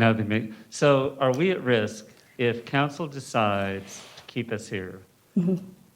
Have you reserved these chambers for our boards and commissions, should they decide to keep us at this location? Because I heard you I'm say not understanding schedule. your City comment. Hall, Tuesday, you know our schedule. If we wait until council takes up our bylaws, let's say February or March, will we still be able to meet here?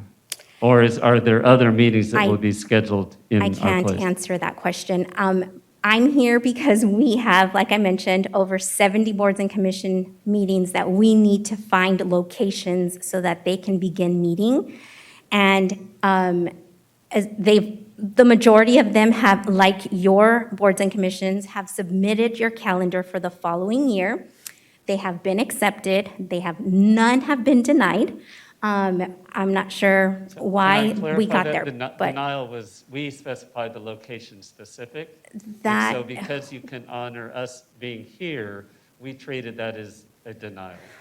No, our office only accepts the calendars. That's what we've done historically for the following year. This is the first time we've encountered this, so we don't have a say. Meeting agendas typically include time, date, and location. That's usually pretty standard. Correct. And we can discuss that at the audit and finance. I know that you all have an item on the agenda, and that's where it can be discussed further, and we can provide that information. But right now, I want to stress the importance that we are simply trying to follow the statutory requirements for all boards and commissions, not just the sovereign boards, but across the board.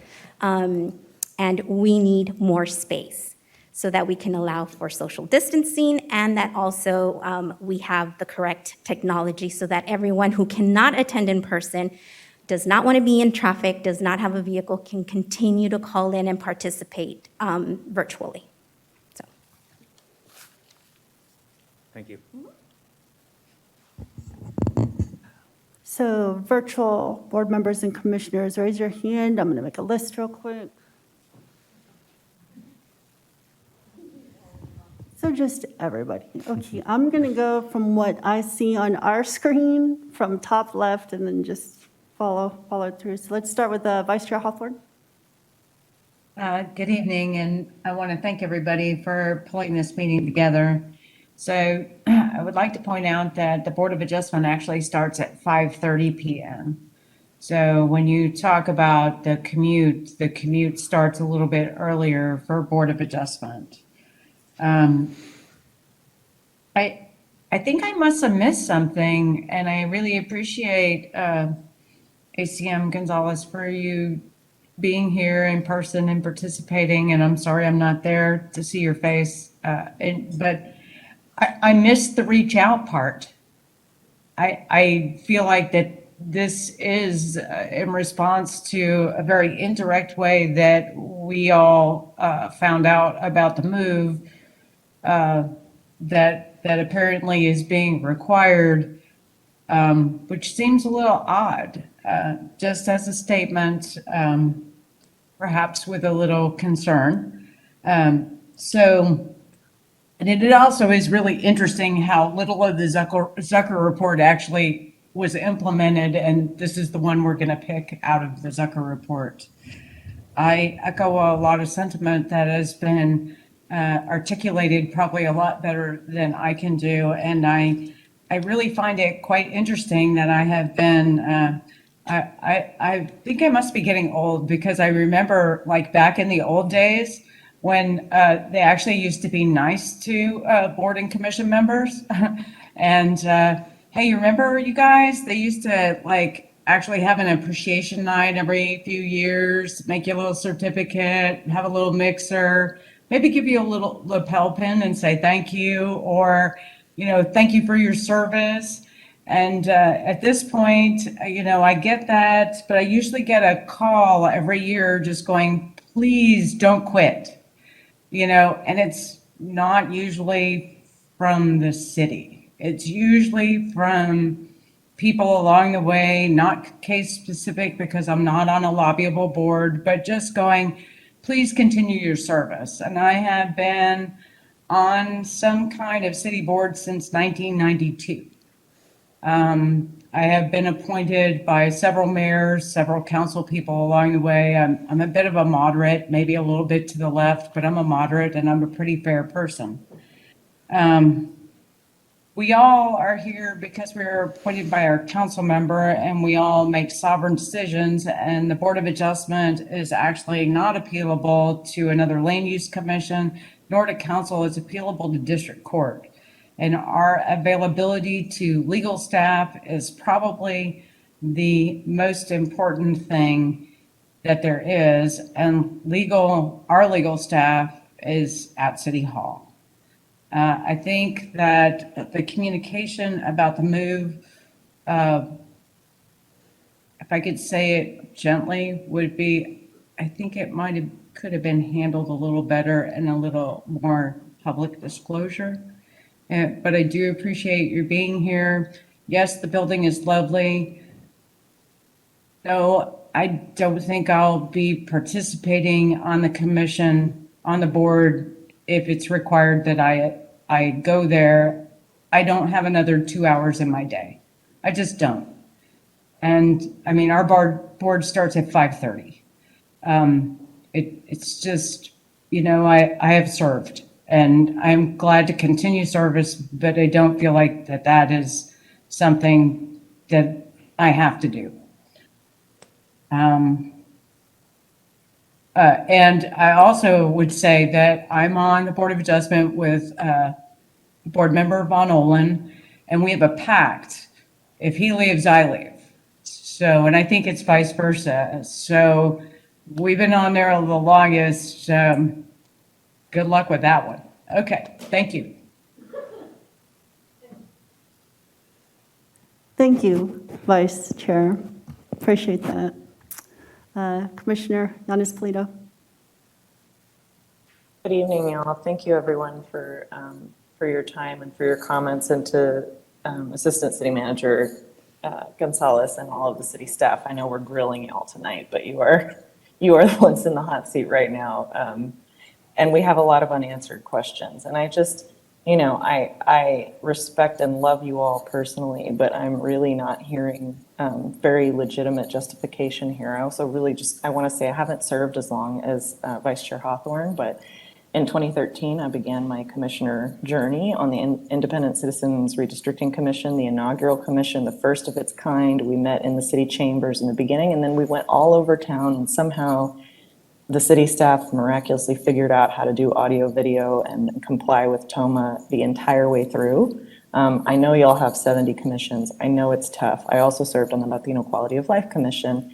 So this is not to disparage the other commissions. It's not at all that they're less important.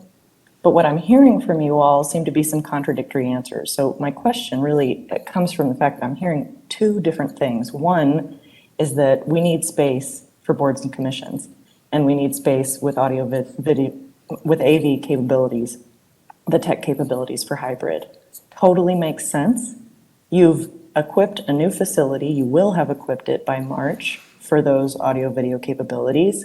Why not put the other commissions there? You've got us here. Why isn't that additional space for other commissions. And the other thing I'm hearing is that this is a one-stop shop idea, that this comes from the one-stop shop idea of planning and development services, permitting, which I agree with others. This does not need to be the most convenient for the people who are on the clock doing this as part of their job or standing to gain value on their property because they're developing it. It needs to be convenient to the public because we don't get paid to be here. Commissioners don't get paid and the public doesn't get paid to defend their very neighborhood interests. They do it out of their self-interest and they're unpaid. So we need to be accommodating the public. But those are contradictory. So is it that planning and development needs to be together and therefore by some logic we're lumped over there, or is it because you need space for all of the commissions and boards? Those seem contradictory to me, and if that's the case, then it ain't broke here. We don't need to fix this. We have our sovereign land use commissions speaking at City Hall. You've heard from the public. So why not put the other commissioners who need space in that new facility or rotate people around? That's my first question. And the other question I have you considered who's most directly impacted? I heard the demographic center comment, which bothers me a little because we heard that in redistricting too. I remember somebody in real estate telling us, oh, the real center of Austin is going to be 2222 and 360. Well, I'm sorry, we're still developing in Hayes County. Your fastest growing and most populated zip codes are 44 and 45 down south of Ben White. That's where we see tons of land use cases, including all over the edge of town. So my two questions are, is it putting planning and development together, or is it more space for other commissions? In which case, why can't we put other boards and commissions at this new facility? And the other question, have you considered who geographically is most directly impacted from an equity standpoint on new development cases and land use cases? Sure. And thank you, Commissioner, for the questions. With regard to the boards and commissions that we've intended to move over there, of course, as we've communicated, it's the land use related commissions. That does not by any stretch of the imagination close the door on other commissions meeting over there. We have ample space, plenty of room. We want to, of course, start with land use commissions and work with City Clerk's office as they go through the 70-plus commissions that need space as well and see who else we can accommodate. And so it isn't closing the door on the other commissions, rather it's starting first with the land use-related commissions. And if there's space after that, we certainly welcome all sorts of boards and commissions meeting. There we have opened the space to encourage, of course, other community meetings there as well, because we do view it as an asset for our community in that particular section of Austin. With regard to your other question of considerations for our residents in Southeast Austin, et cetera, once again, this location may not be the most ideal location. It certainly doesn't have, of course, as you all have pointed out, the public transit related to City Hall. It is the only new facility that can accommodate these types of meetings. We certainly will work with Capital Metro to explore how we can bolster public transit access to the facility. Those conversations will always be ongoing, so that way we can make sure that we have the most robust public transportation to the facility.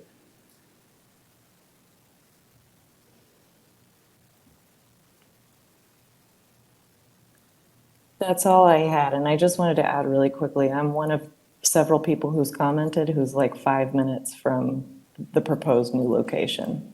But it's not about my commute. It's all the reasons that were stated previously. Commissioner Thompson? The other one?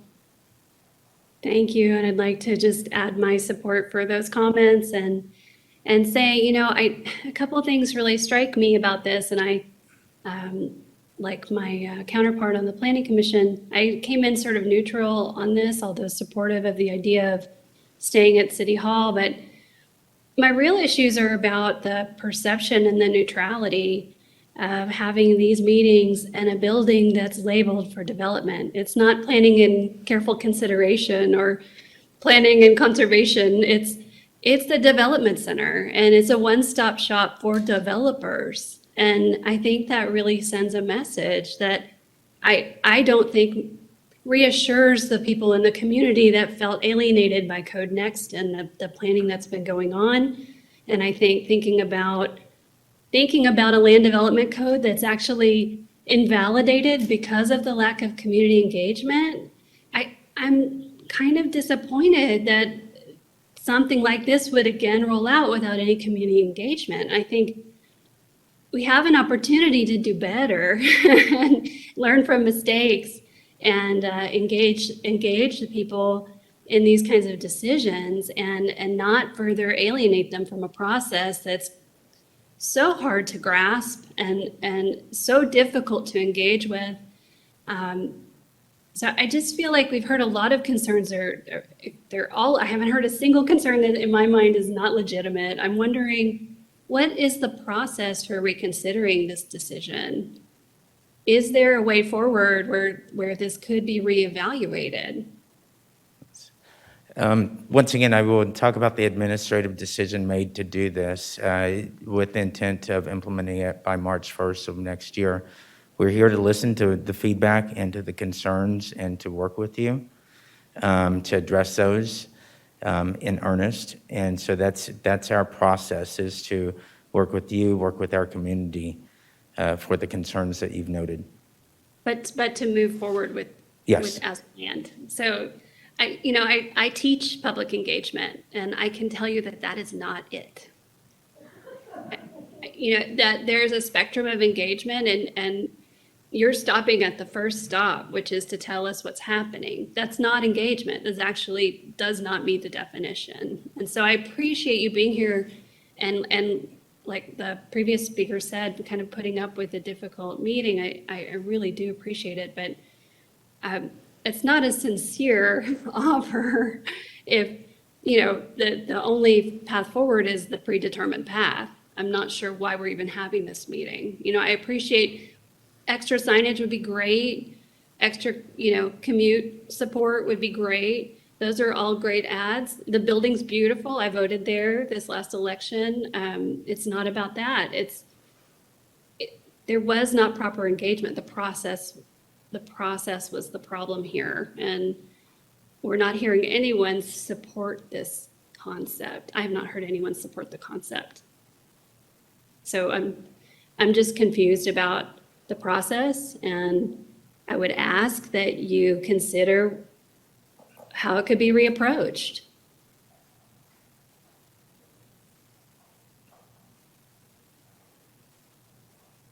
Thank you. She was asking, how can it be approached? I know, and that was the follow. That was the question earlier. Was there a different way of perhaps modifying the decision? I think that's what I had heard, and I had responded to that previously. Okay. Which was a no, and that's No problem. just to be clear, that's the answer is no. Commissioner King? Yes, thank you very much. And, I'm disappointed. I'm highly disappointed in this. It seems like, this decision is not about serving the public. It's about serving a particular internal interest of the city staff, and I don't want to think that, because I know the staff works hard, and I appreciate that. I've served much of my life as public service. I worked for the city to begin with. The city gave me my start in my career and went on to the state. So I love this city, and I have a lot of respect. I was a city employee, and I know how hard city employees work. So this to me, is not about the hard work of the city employees here. It's a management decision. And to me, the process is an issue here. And, this is about public engagement to me. And we're doing it in the way we've always done this. I don't know what we've learned when we've been through all of these meetings about equity and inequity built into our processes. And here we are doing the same thing again. Where was the equity analysis that was done on this decision? None. Zero was done. And yet this is going to have, in my opinion, a negative impact on equity in our city. It's going to take us backwards. And so I'm very disappointed in this. And it seems to me, it reminds me of some of our zoning cases where we talk about, well, yeah, we don't have the transit there now, but it's going to be there. Go ahead and stamp this decision, get it done. It's going to be there. And safety and security, oh, well, everybody always brings up safety and security, and it just reminds me of the same old stuff over and over again. And I'm highly, highly disappointed about this process here. And I would hope that you would go ahead and reserve these meeting spaces at City Hall for these three commissions and not pull the rug out from under us by saying, well, the time ran out. Sorry, council didn't respond in time. That's your only choice now. And what kind of public process is that? And what does it send to volunteers for these boards and commissions? What kind of message does that send?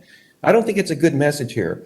I'm highly, highly frustrated about this. So, I think I've said enough here. I think this was a poor decision. These land use commissions need to remain at City Hall in the public interest, in the interest of the people of Austin, Texas. That's what this decision should be driven by. But I think it's not. I think I agree with some of the other comments. That it's more about making it one stop. Pull the lever and you got all your stuff done in one stop here. That's what this is all about.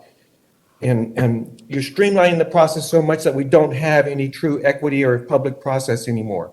So I'm just highly disappointed. But I do appreciate you being here and listening to our comments. And I hope that you will really genuinely listen and make some changes here that you hear us saying tonight. And again, thank you for being here. And I appreciate all the commissions being here tonight and trying to tackle this important issue for the people of Austin. Thank you. Commissioner Mushtaller. Thank you.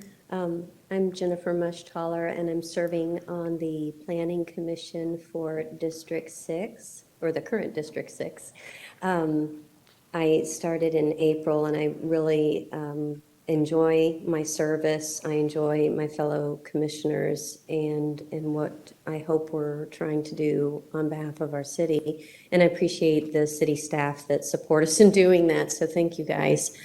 I understand there's a lot of history behind this. There's, what happened previously with the PDC, but then there was also the new impetus to have the hybrid. Would it help for us to understand a little bit better what having the hybrid capability will do? Does that change how we are in compliance in terms of a board? Can we meet quorum if we are hybrid? Is one question. And will our public be able to attend in the hybrid fashion as well? Because when we kind of discussed things in a COVID situation and what it would look like post-COVID, we found that in some ways our public involvement grew when people had more and different opportunities to access and testify than just coming in person. So I'm wondering, are there upsides here that maybe we're not recognizing? Because I think you guys have heard ad nauseum our concerns about the negatives. Sure. I'll turn it over to Stephanie Hall. Thank you. Hi, it's Stephanie again. Yes, that is the intention, and that is what council did when they made these code changes just a month or so ago. So the intention is that we will be changing what is written in city code to allow so that not a quorum is required to be present, so that only the presiding officer, that's what TOMA requires. TOMA requires that only a presiding officer be present, so that all the other members could attend virtually, with also the intent to have members of the public participating virtually. That is a complicated process, merging that thing. That's why that also takes some space and equipment. That's the other issue that we're facing. To merge public callers in is a really time-intensive process, and we need special equipment to do that. I'm sure all three bodies have faced the challenges. Yeah. And I certainly I'm going to give my shout out to Andrew for his help with that as we've gone through the process. Yeah. So then, just so all the commissioners understand, then it would be the presiding, and we can still meet our quorum or quota requirements via virtual. So that applies to the commission. And then we're going to be able to merge the public in. So perhaps our folks with kids or job issues or things like that can be able to testify remotely or via a different mechanism. Correct. That is what the code changes are allowing. So that is what we're moving forward towards. You probably haven't seen a lot of communication about that yet because we're working out those details, but that'll be coming out. That is where we are moving.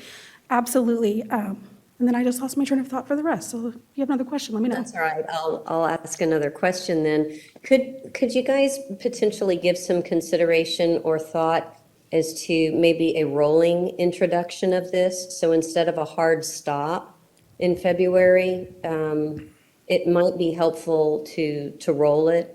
So we could alternate. And I apologize that I don't know how frequently some of the other commissioners and board members here are meeting. I know for us, we're typically twice a month and sometimes more on special session. So is it possible that we could, do one here, one there, start to introduce it and understand how it's going to look and feel, and then maybe get some feedback before deciding what the final is? We welcome those conversations. That's part of what we want to do as reaching out to the boards and commissions, is to have those types of discussions of how that implementation looks. Yeah, I think that might be something that would be helpful as well. And then that way it'll give you some rolling opportunity to hear back from the public and from the commissions what's working, what's not, and give people familiar ground. But we would want to be very clear on those meetings where they're happening, because obviously people need to make plans on how they're going to take those meetings and where they're going to be, whether they're serving or whether they're coming to testify. We don't want to lose that access. I am a little bit concerned about the safety in that area. We've heard a lot about that, and I think that the key delineator is, at least for the majority of us, we're meeting into the wee hours of the night, and that transportation issue for people coming, if they're coming in person, they've got to have access and they've got to be safe to and fro. So we really need to take a real careful look at that. And I know all the commissioners and board members feel the same way for their own attendance in person out there. Thank you. Thank you.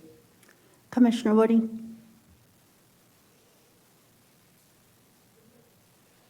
Yes, thank you, staff, for answering our questions and taking our feedback. There was a lot of good things said tonight. A ton that I agree with, but I would like to just reiterate, just for Southeast Austin and also the Southwest Austin folks, just the nightmare of trying to drive or pick the bus to that Highland location. If this is, I think Commissioner Appolido, I believe that's your name. She mentioned that the weight of the different committee meetings that kind of like meet, would it be better to have like ZAP and then the other ones planning, and then other high level meetings to stay at City Hall, and then anything else just try to move it to offsite? Is that a possibility? One thing that we want to do, of course, is but implement what we've talked about, which is moving these boards and commissions over. We have not yet begun scheduling them at all. If for some reason, the complete move over seems infeasible to move over all the land use commissions, we will look at different alternatives. Right now, all I can say is that the plan is to move all of them over to PDC.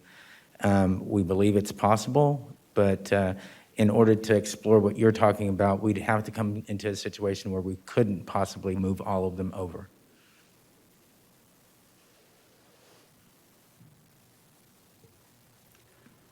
Board Member Yates, I didn't see your video earlier. Did you have any questions?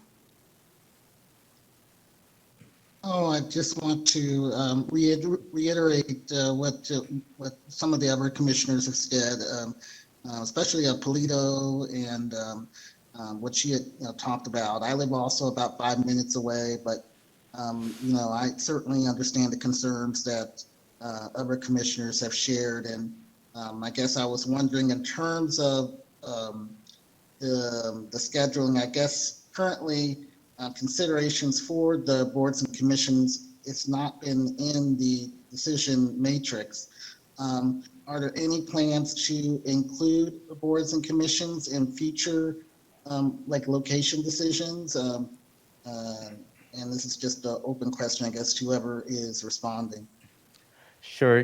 What we've talked about on our end is the land use commissions moving over to the PDC. With regard to other boards and commissions, I know that the city clerk's office works directly with them. I don't know if there are any other changes contemplated on those ends. I'm getting a negative that there aren't.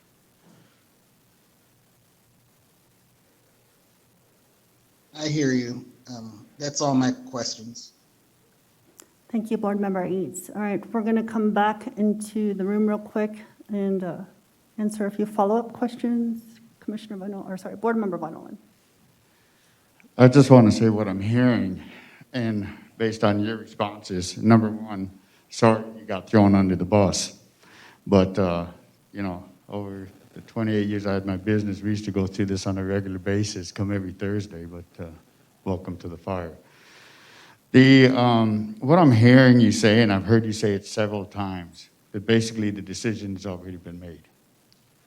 And what I said in my statement towards the end is, if this is a done deal, just say so, because we're wasting everybody's time.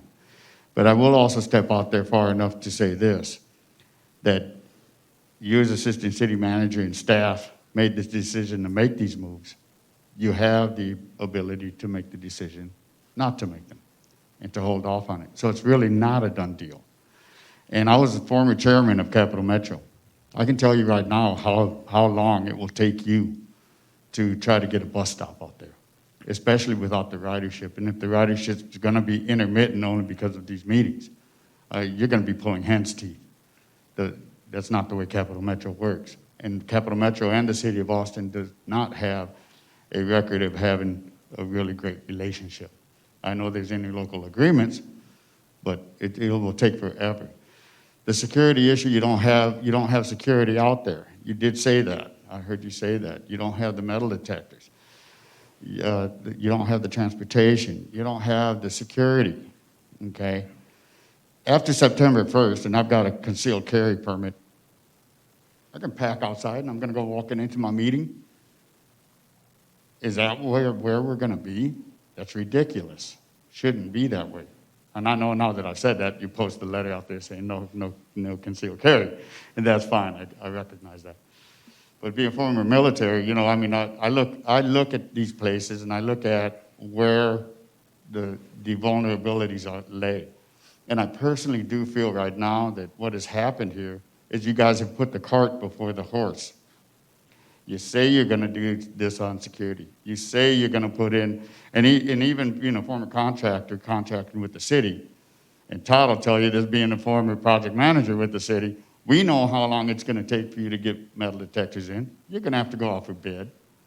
That's a whole long process just in and of itself. Then after that, you're going to have to evaluate the bids, and Rosie knows this as well. She's done purchasing forever, okay? It's not going to be an overnight thing. It's not going to be ready by February the way you think it is. And so I think personally, you need to pump the brakes on this a little bit. You've heard everything here, and once you have that security in place, once you have Capital Metro and you have transportation and accessibility, once you have the metal detectors in, that's when we should be talking about moving. Because these boards, we do run into issues where people, and I've had to walk Miss Hawthorne to her vehicle a couple of times because people will stand right outside that door out there. And once we get out there and security is gone, the women that are on these boards and commissions are vulnerable. And I'm old school. Chivalry hasn't died with me yet. But I really feel that the safety issue, if health and safety is the true concern, which said in the very second to the last sentence of your memo, then these are things that you need to take into consideration. You need to pump the brakes, you put the cart in front of the horse, put these items in place, then come back. We might be a lot more open to wanting to move out there. Did you want to respond first? I don't think there was a question. Yeah, I don't think there was a question to that, but. Okay. So, Did you want to respond? No, I think to his point earlier, we've had this conversation going on a couple of hours now, and I think it would just be a reiteration, if you would. Yeah.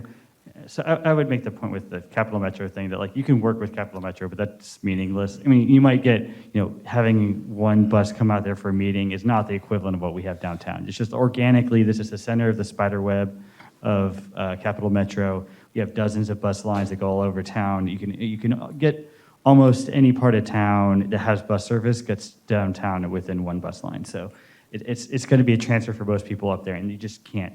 There's nothing you could do to fix that. They're not going to reroute the entire system around what we're doing. So, and it's just, this is the densest part of the city. It's organically where most of the transit's going to happen. I think there's also still the point about like, this is the good ending point where, you're coming downtown, you're not having to pass through downtown, that you encounter the worst traffic trying to pass through downtown.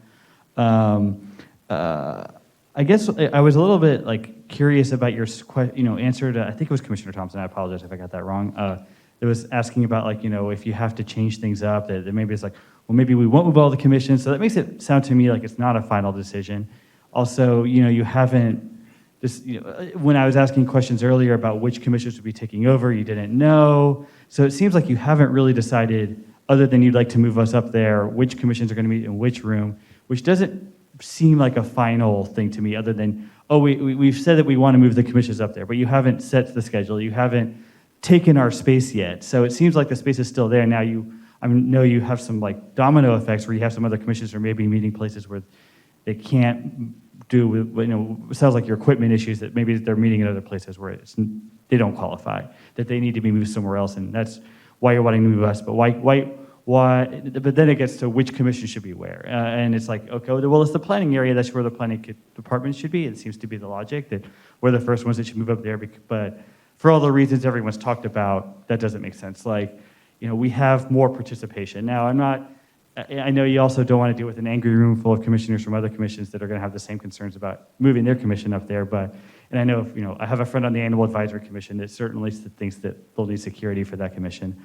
I do think there are probably a lot of other commissions that have far fewer public participants, that have a lot less contentious issues, that would make more sense to move up there, that it tends to be just the 9 people and maybe 1 or 2 other public participants, versus we regularly have things coming to us. We regularly have things that come to us and they go to council, so that, it makes sense for us and other, when public says there's a public hearing about it, it's the same spot when it comes to council as when it comes to ZAP or planning commission.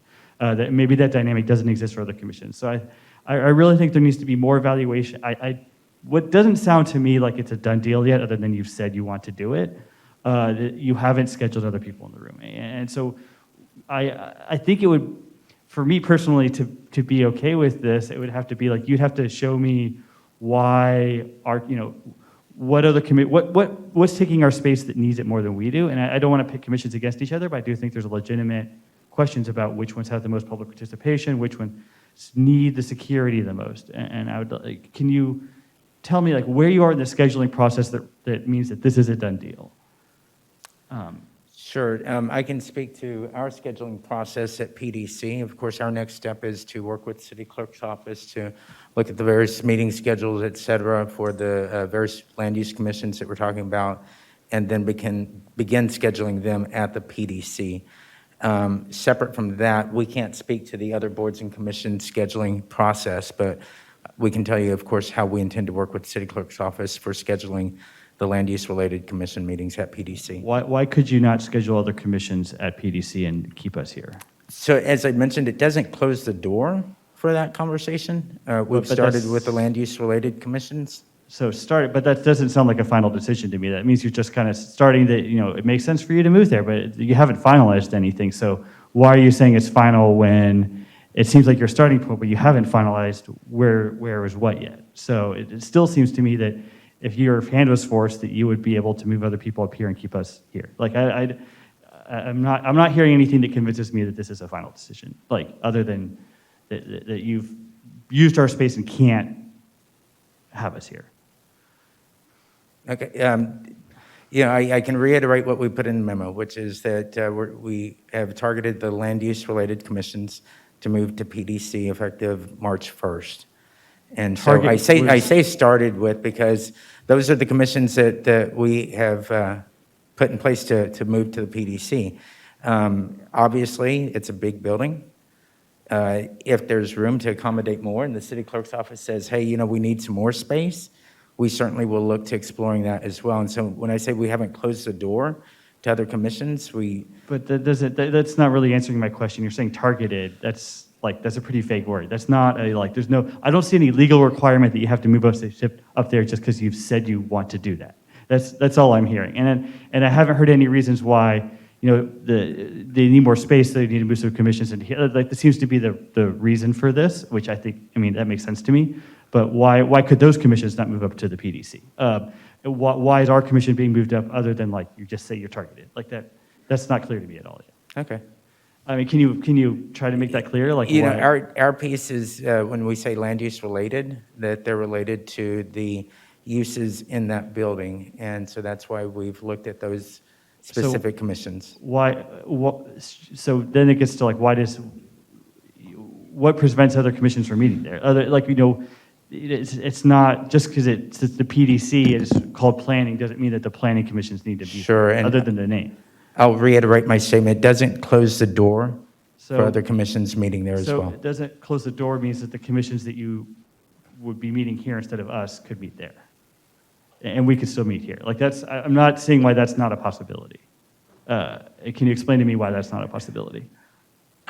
I will try to be as succinct as I can. So we have started with the land use related commissions to move to PDC. But why do you need to do that? Why can't you start with other commissions? Because from our perspective, they're more closely related to the work that occurs at PDC. So, but do you factor in which ones have more public participation in that? Which ones are actually more appropriate to be in which place? Sure. So, I'm trying to respond to your question of the why, and that's the why. And so we could do a lot of follow-up questions to those follow-up questions, and we certainly could.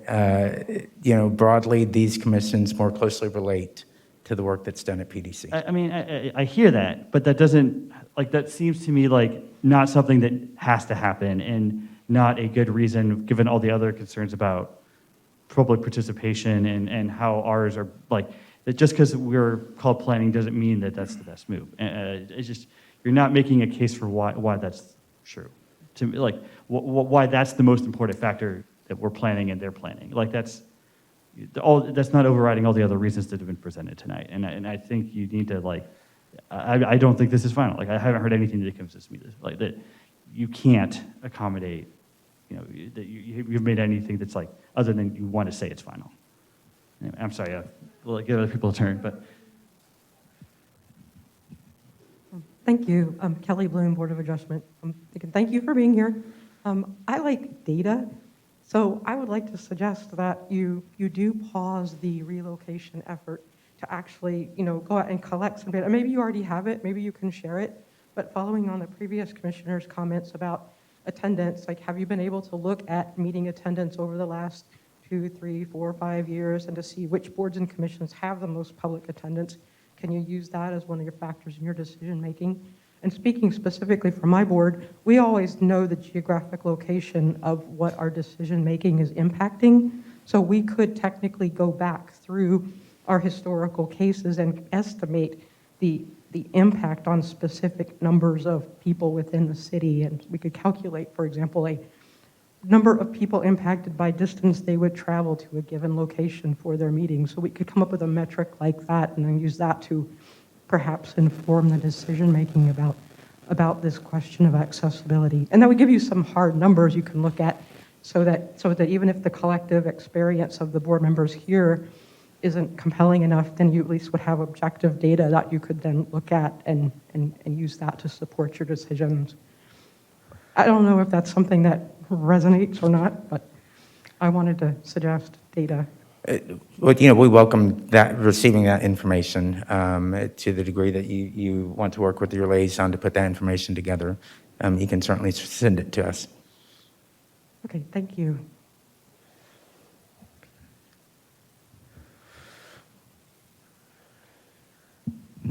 Ann Dankler again. I'm just hoping you can actually survey the stakeholders in this process. And I think you should do that before making any decisions.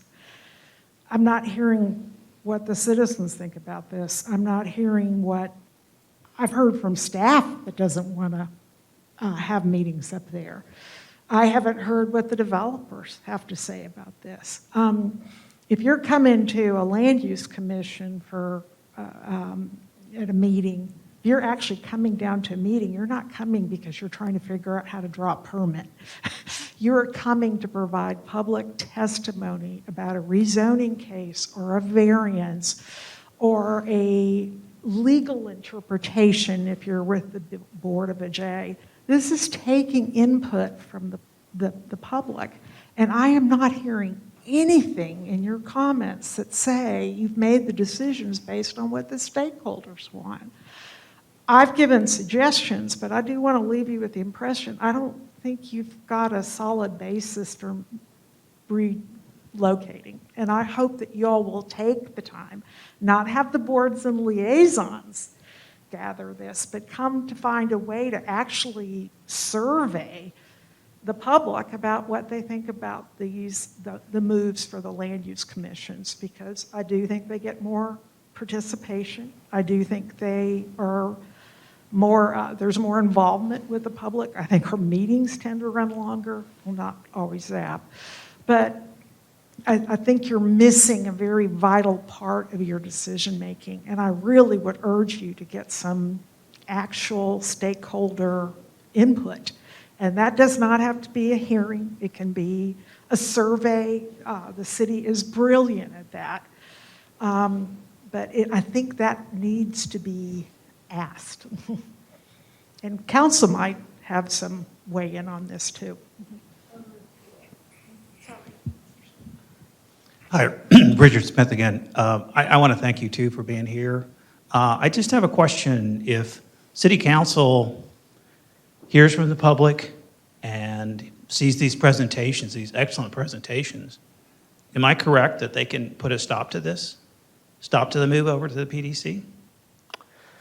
So I think what's under consideration is the approval of the bylaws. And so I'm not a city attorney or, can actually represent that, but I believe that's the action that council is going to be considering, or the Audit and Finance Committee is going to be considering, is approval of those bylaws, which I believe would have the effect of keeping City Hall as the location of the meetings.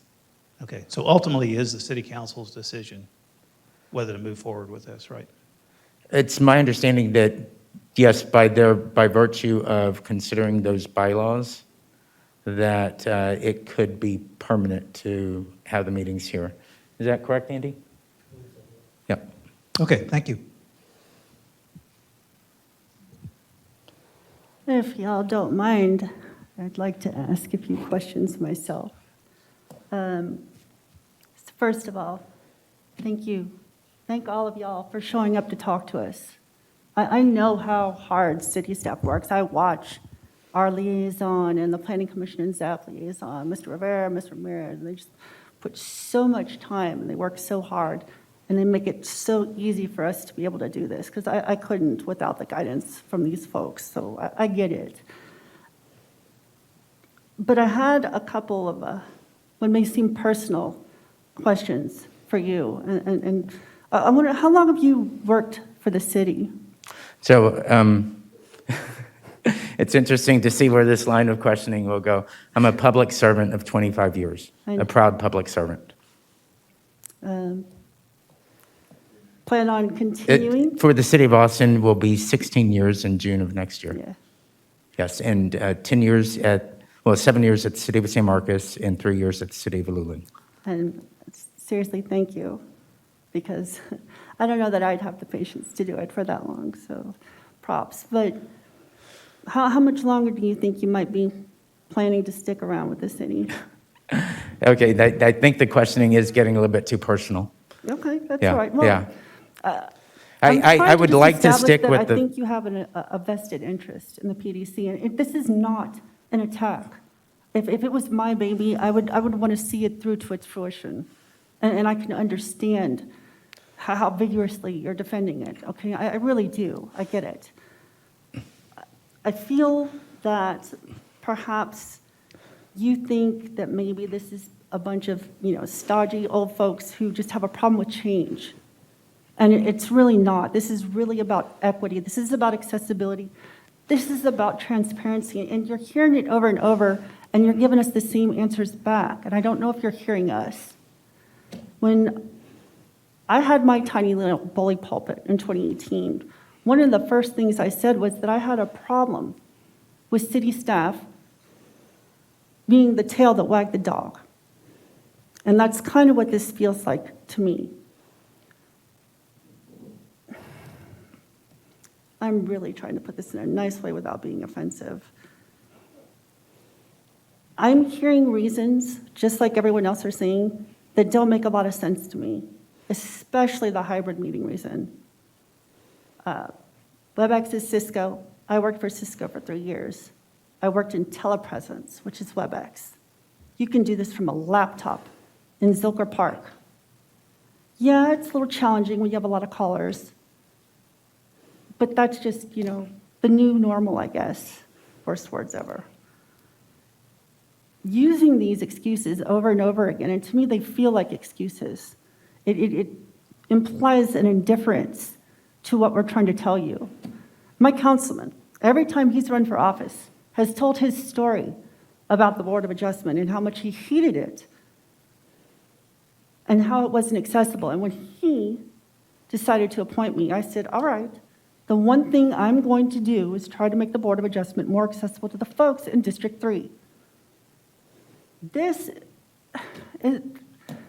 I did the trip planner for Cap Metro. I've lived down East Oltor for the majority of my adult life, an hour and 15 minutes, and I am 3 blocks from 35. That's ridiculous. I'm fortunate enough, I'm privileged enough that I have a way to get to where I need to go, don't have to ride the bus because that's just painful. I've tried it. 2 stops, having to walk a half mile. Sure, I could. Would I want to do it with my kids? Would I want to do it with everything I had to carry from work? What if I'm running late? What if there's a wreck? I don't show.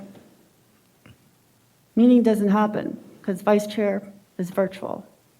But there's so many things that could have been addressed, especially if y'all had come to us beforehand. And it's not to say that, oh, we understand this was an administrative issue, but there are things that I feel we could have contributed along with the public who we're all here trying to support and represent, that could have been addressed before this even ever made it this far. Questions? Okay. Is there any chance at all? And what's it going to take to convince you that this isn't just about us not liking change? I'm going to go back to, we have looked at this issue in earnest. We know that it's not easy to see something like this. From our perspective, this is something that fits within what the new building was planned for and what the purpose was for. At this time, we are not looking to change that direction, and I think that's what your question is. So no, which is unfortunate, okay. Could you explain or convince me maybe how this will not disenfranchise everyone south of the river in a lower socioeconomic status? Sure. And just to be clear, we didn't come here with any intention of doing just that. We came here with the intention of answering as best as possible the questions that you all have, to give you the information that you are looking for. So all I can rely on is the responses to the questions that you've heard thus far.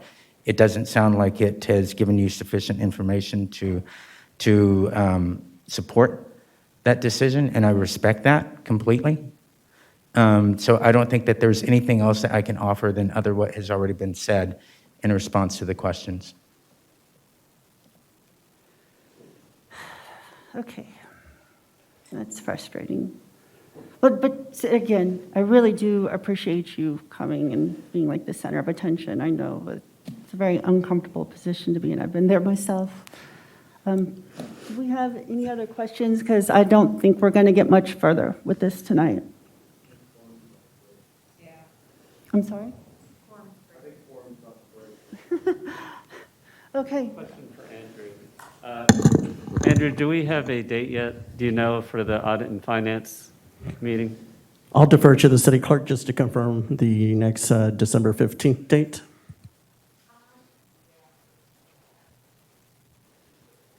What? Okay. Okay, I have requested that it be added to the next available agenda. They have not confirmed with me yet that it's on the actual agenda, but I'm working with the liaison to the Audit and Finance Committee to get it on there. Hoping for December 15th, but it really just depends on when they're able to get it on their next agenda. Well, I'm just encouraging folks, that's your next opportunity for public engagement, so please take advantage of that.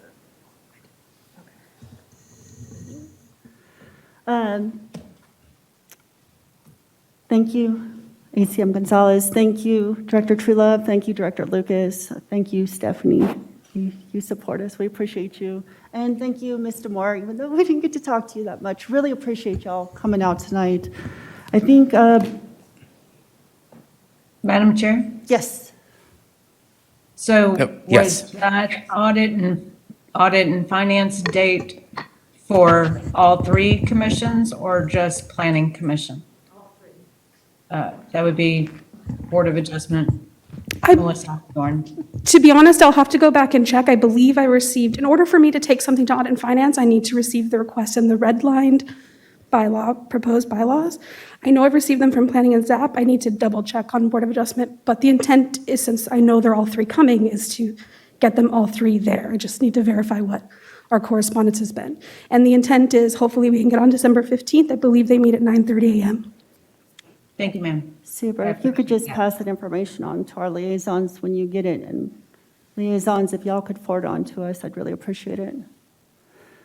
All right, I think it is now 8:56 and meeting is adjourned. All right. Thank you, everyone who attended. We really appreciate it. Thank you for having us. Thank you. Sorry it was, Thank you for coming, Ron.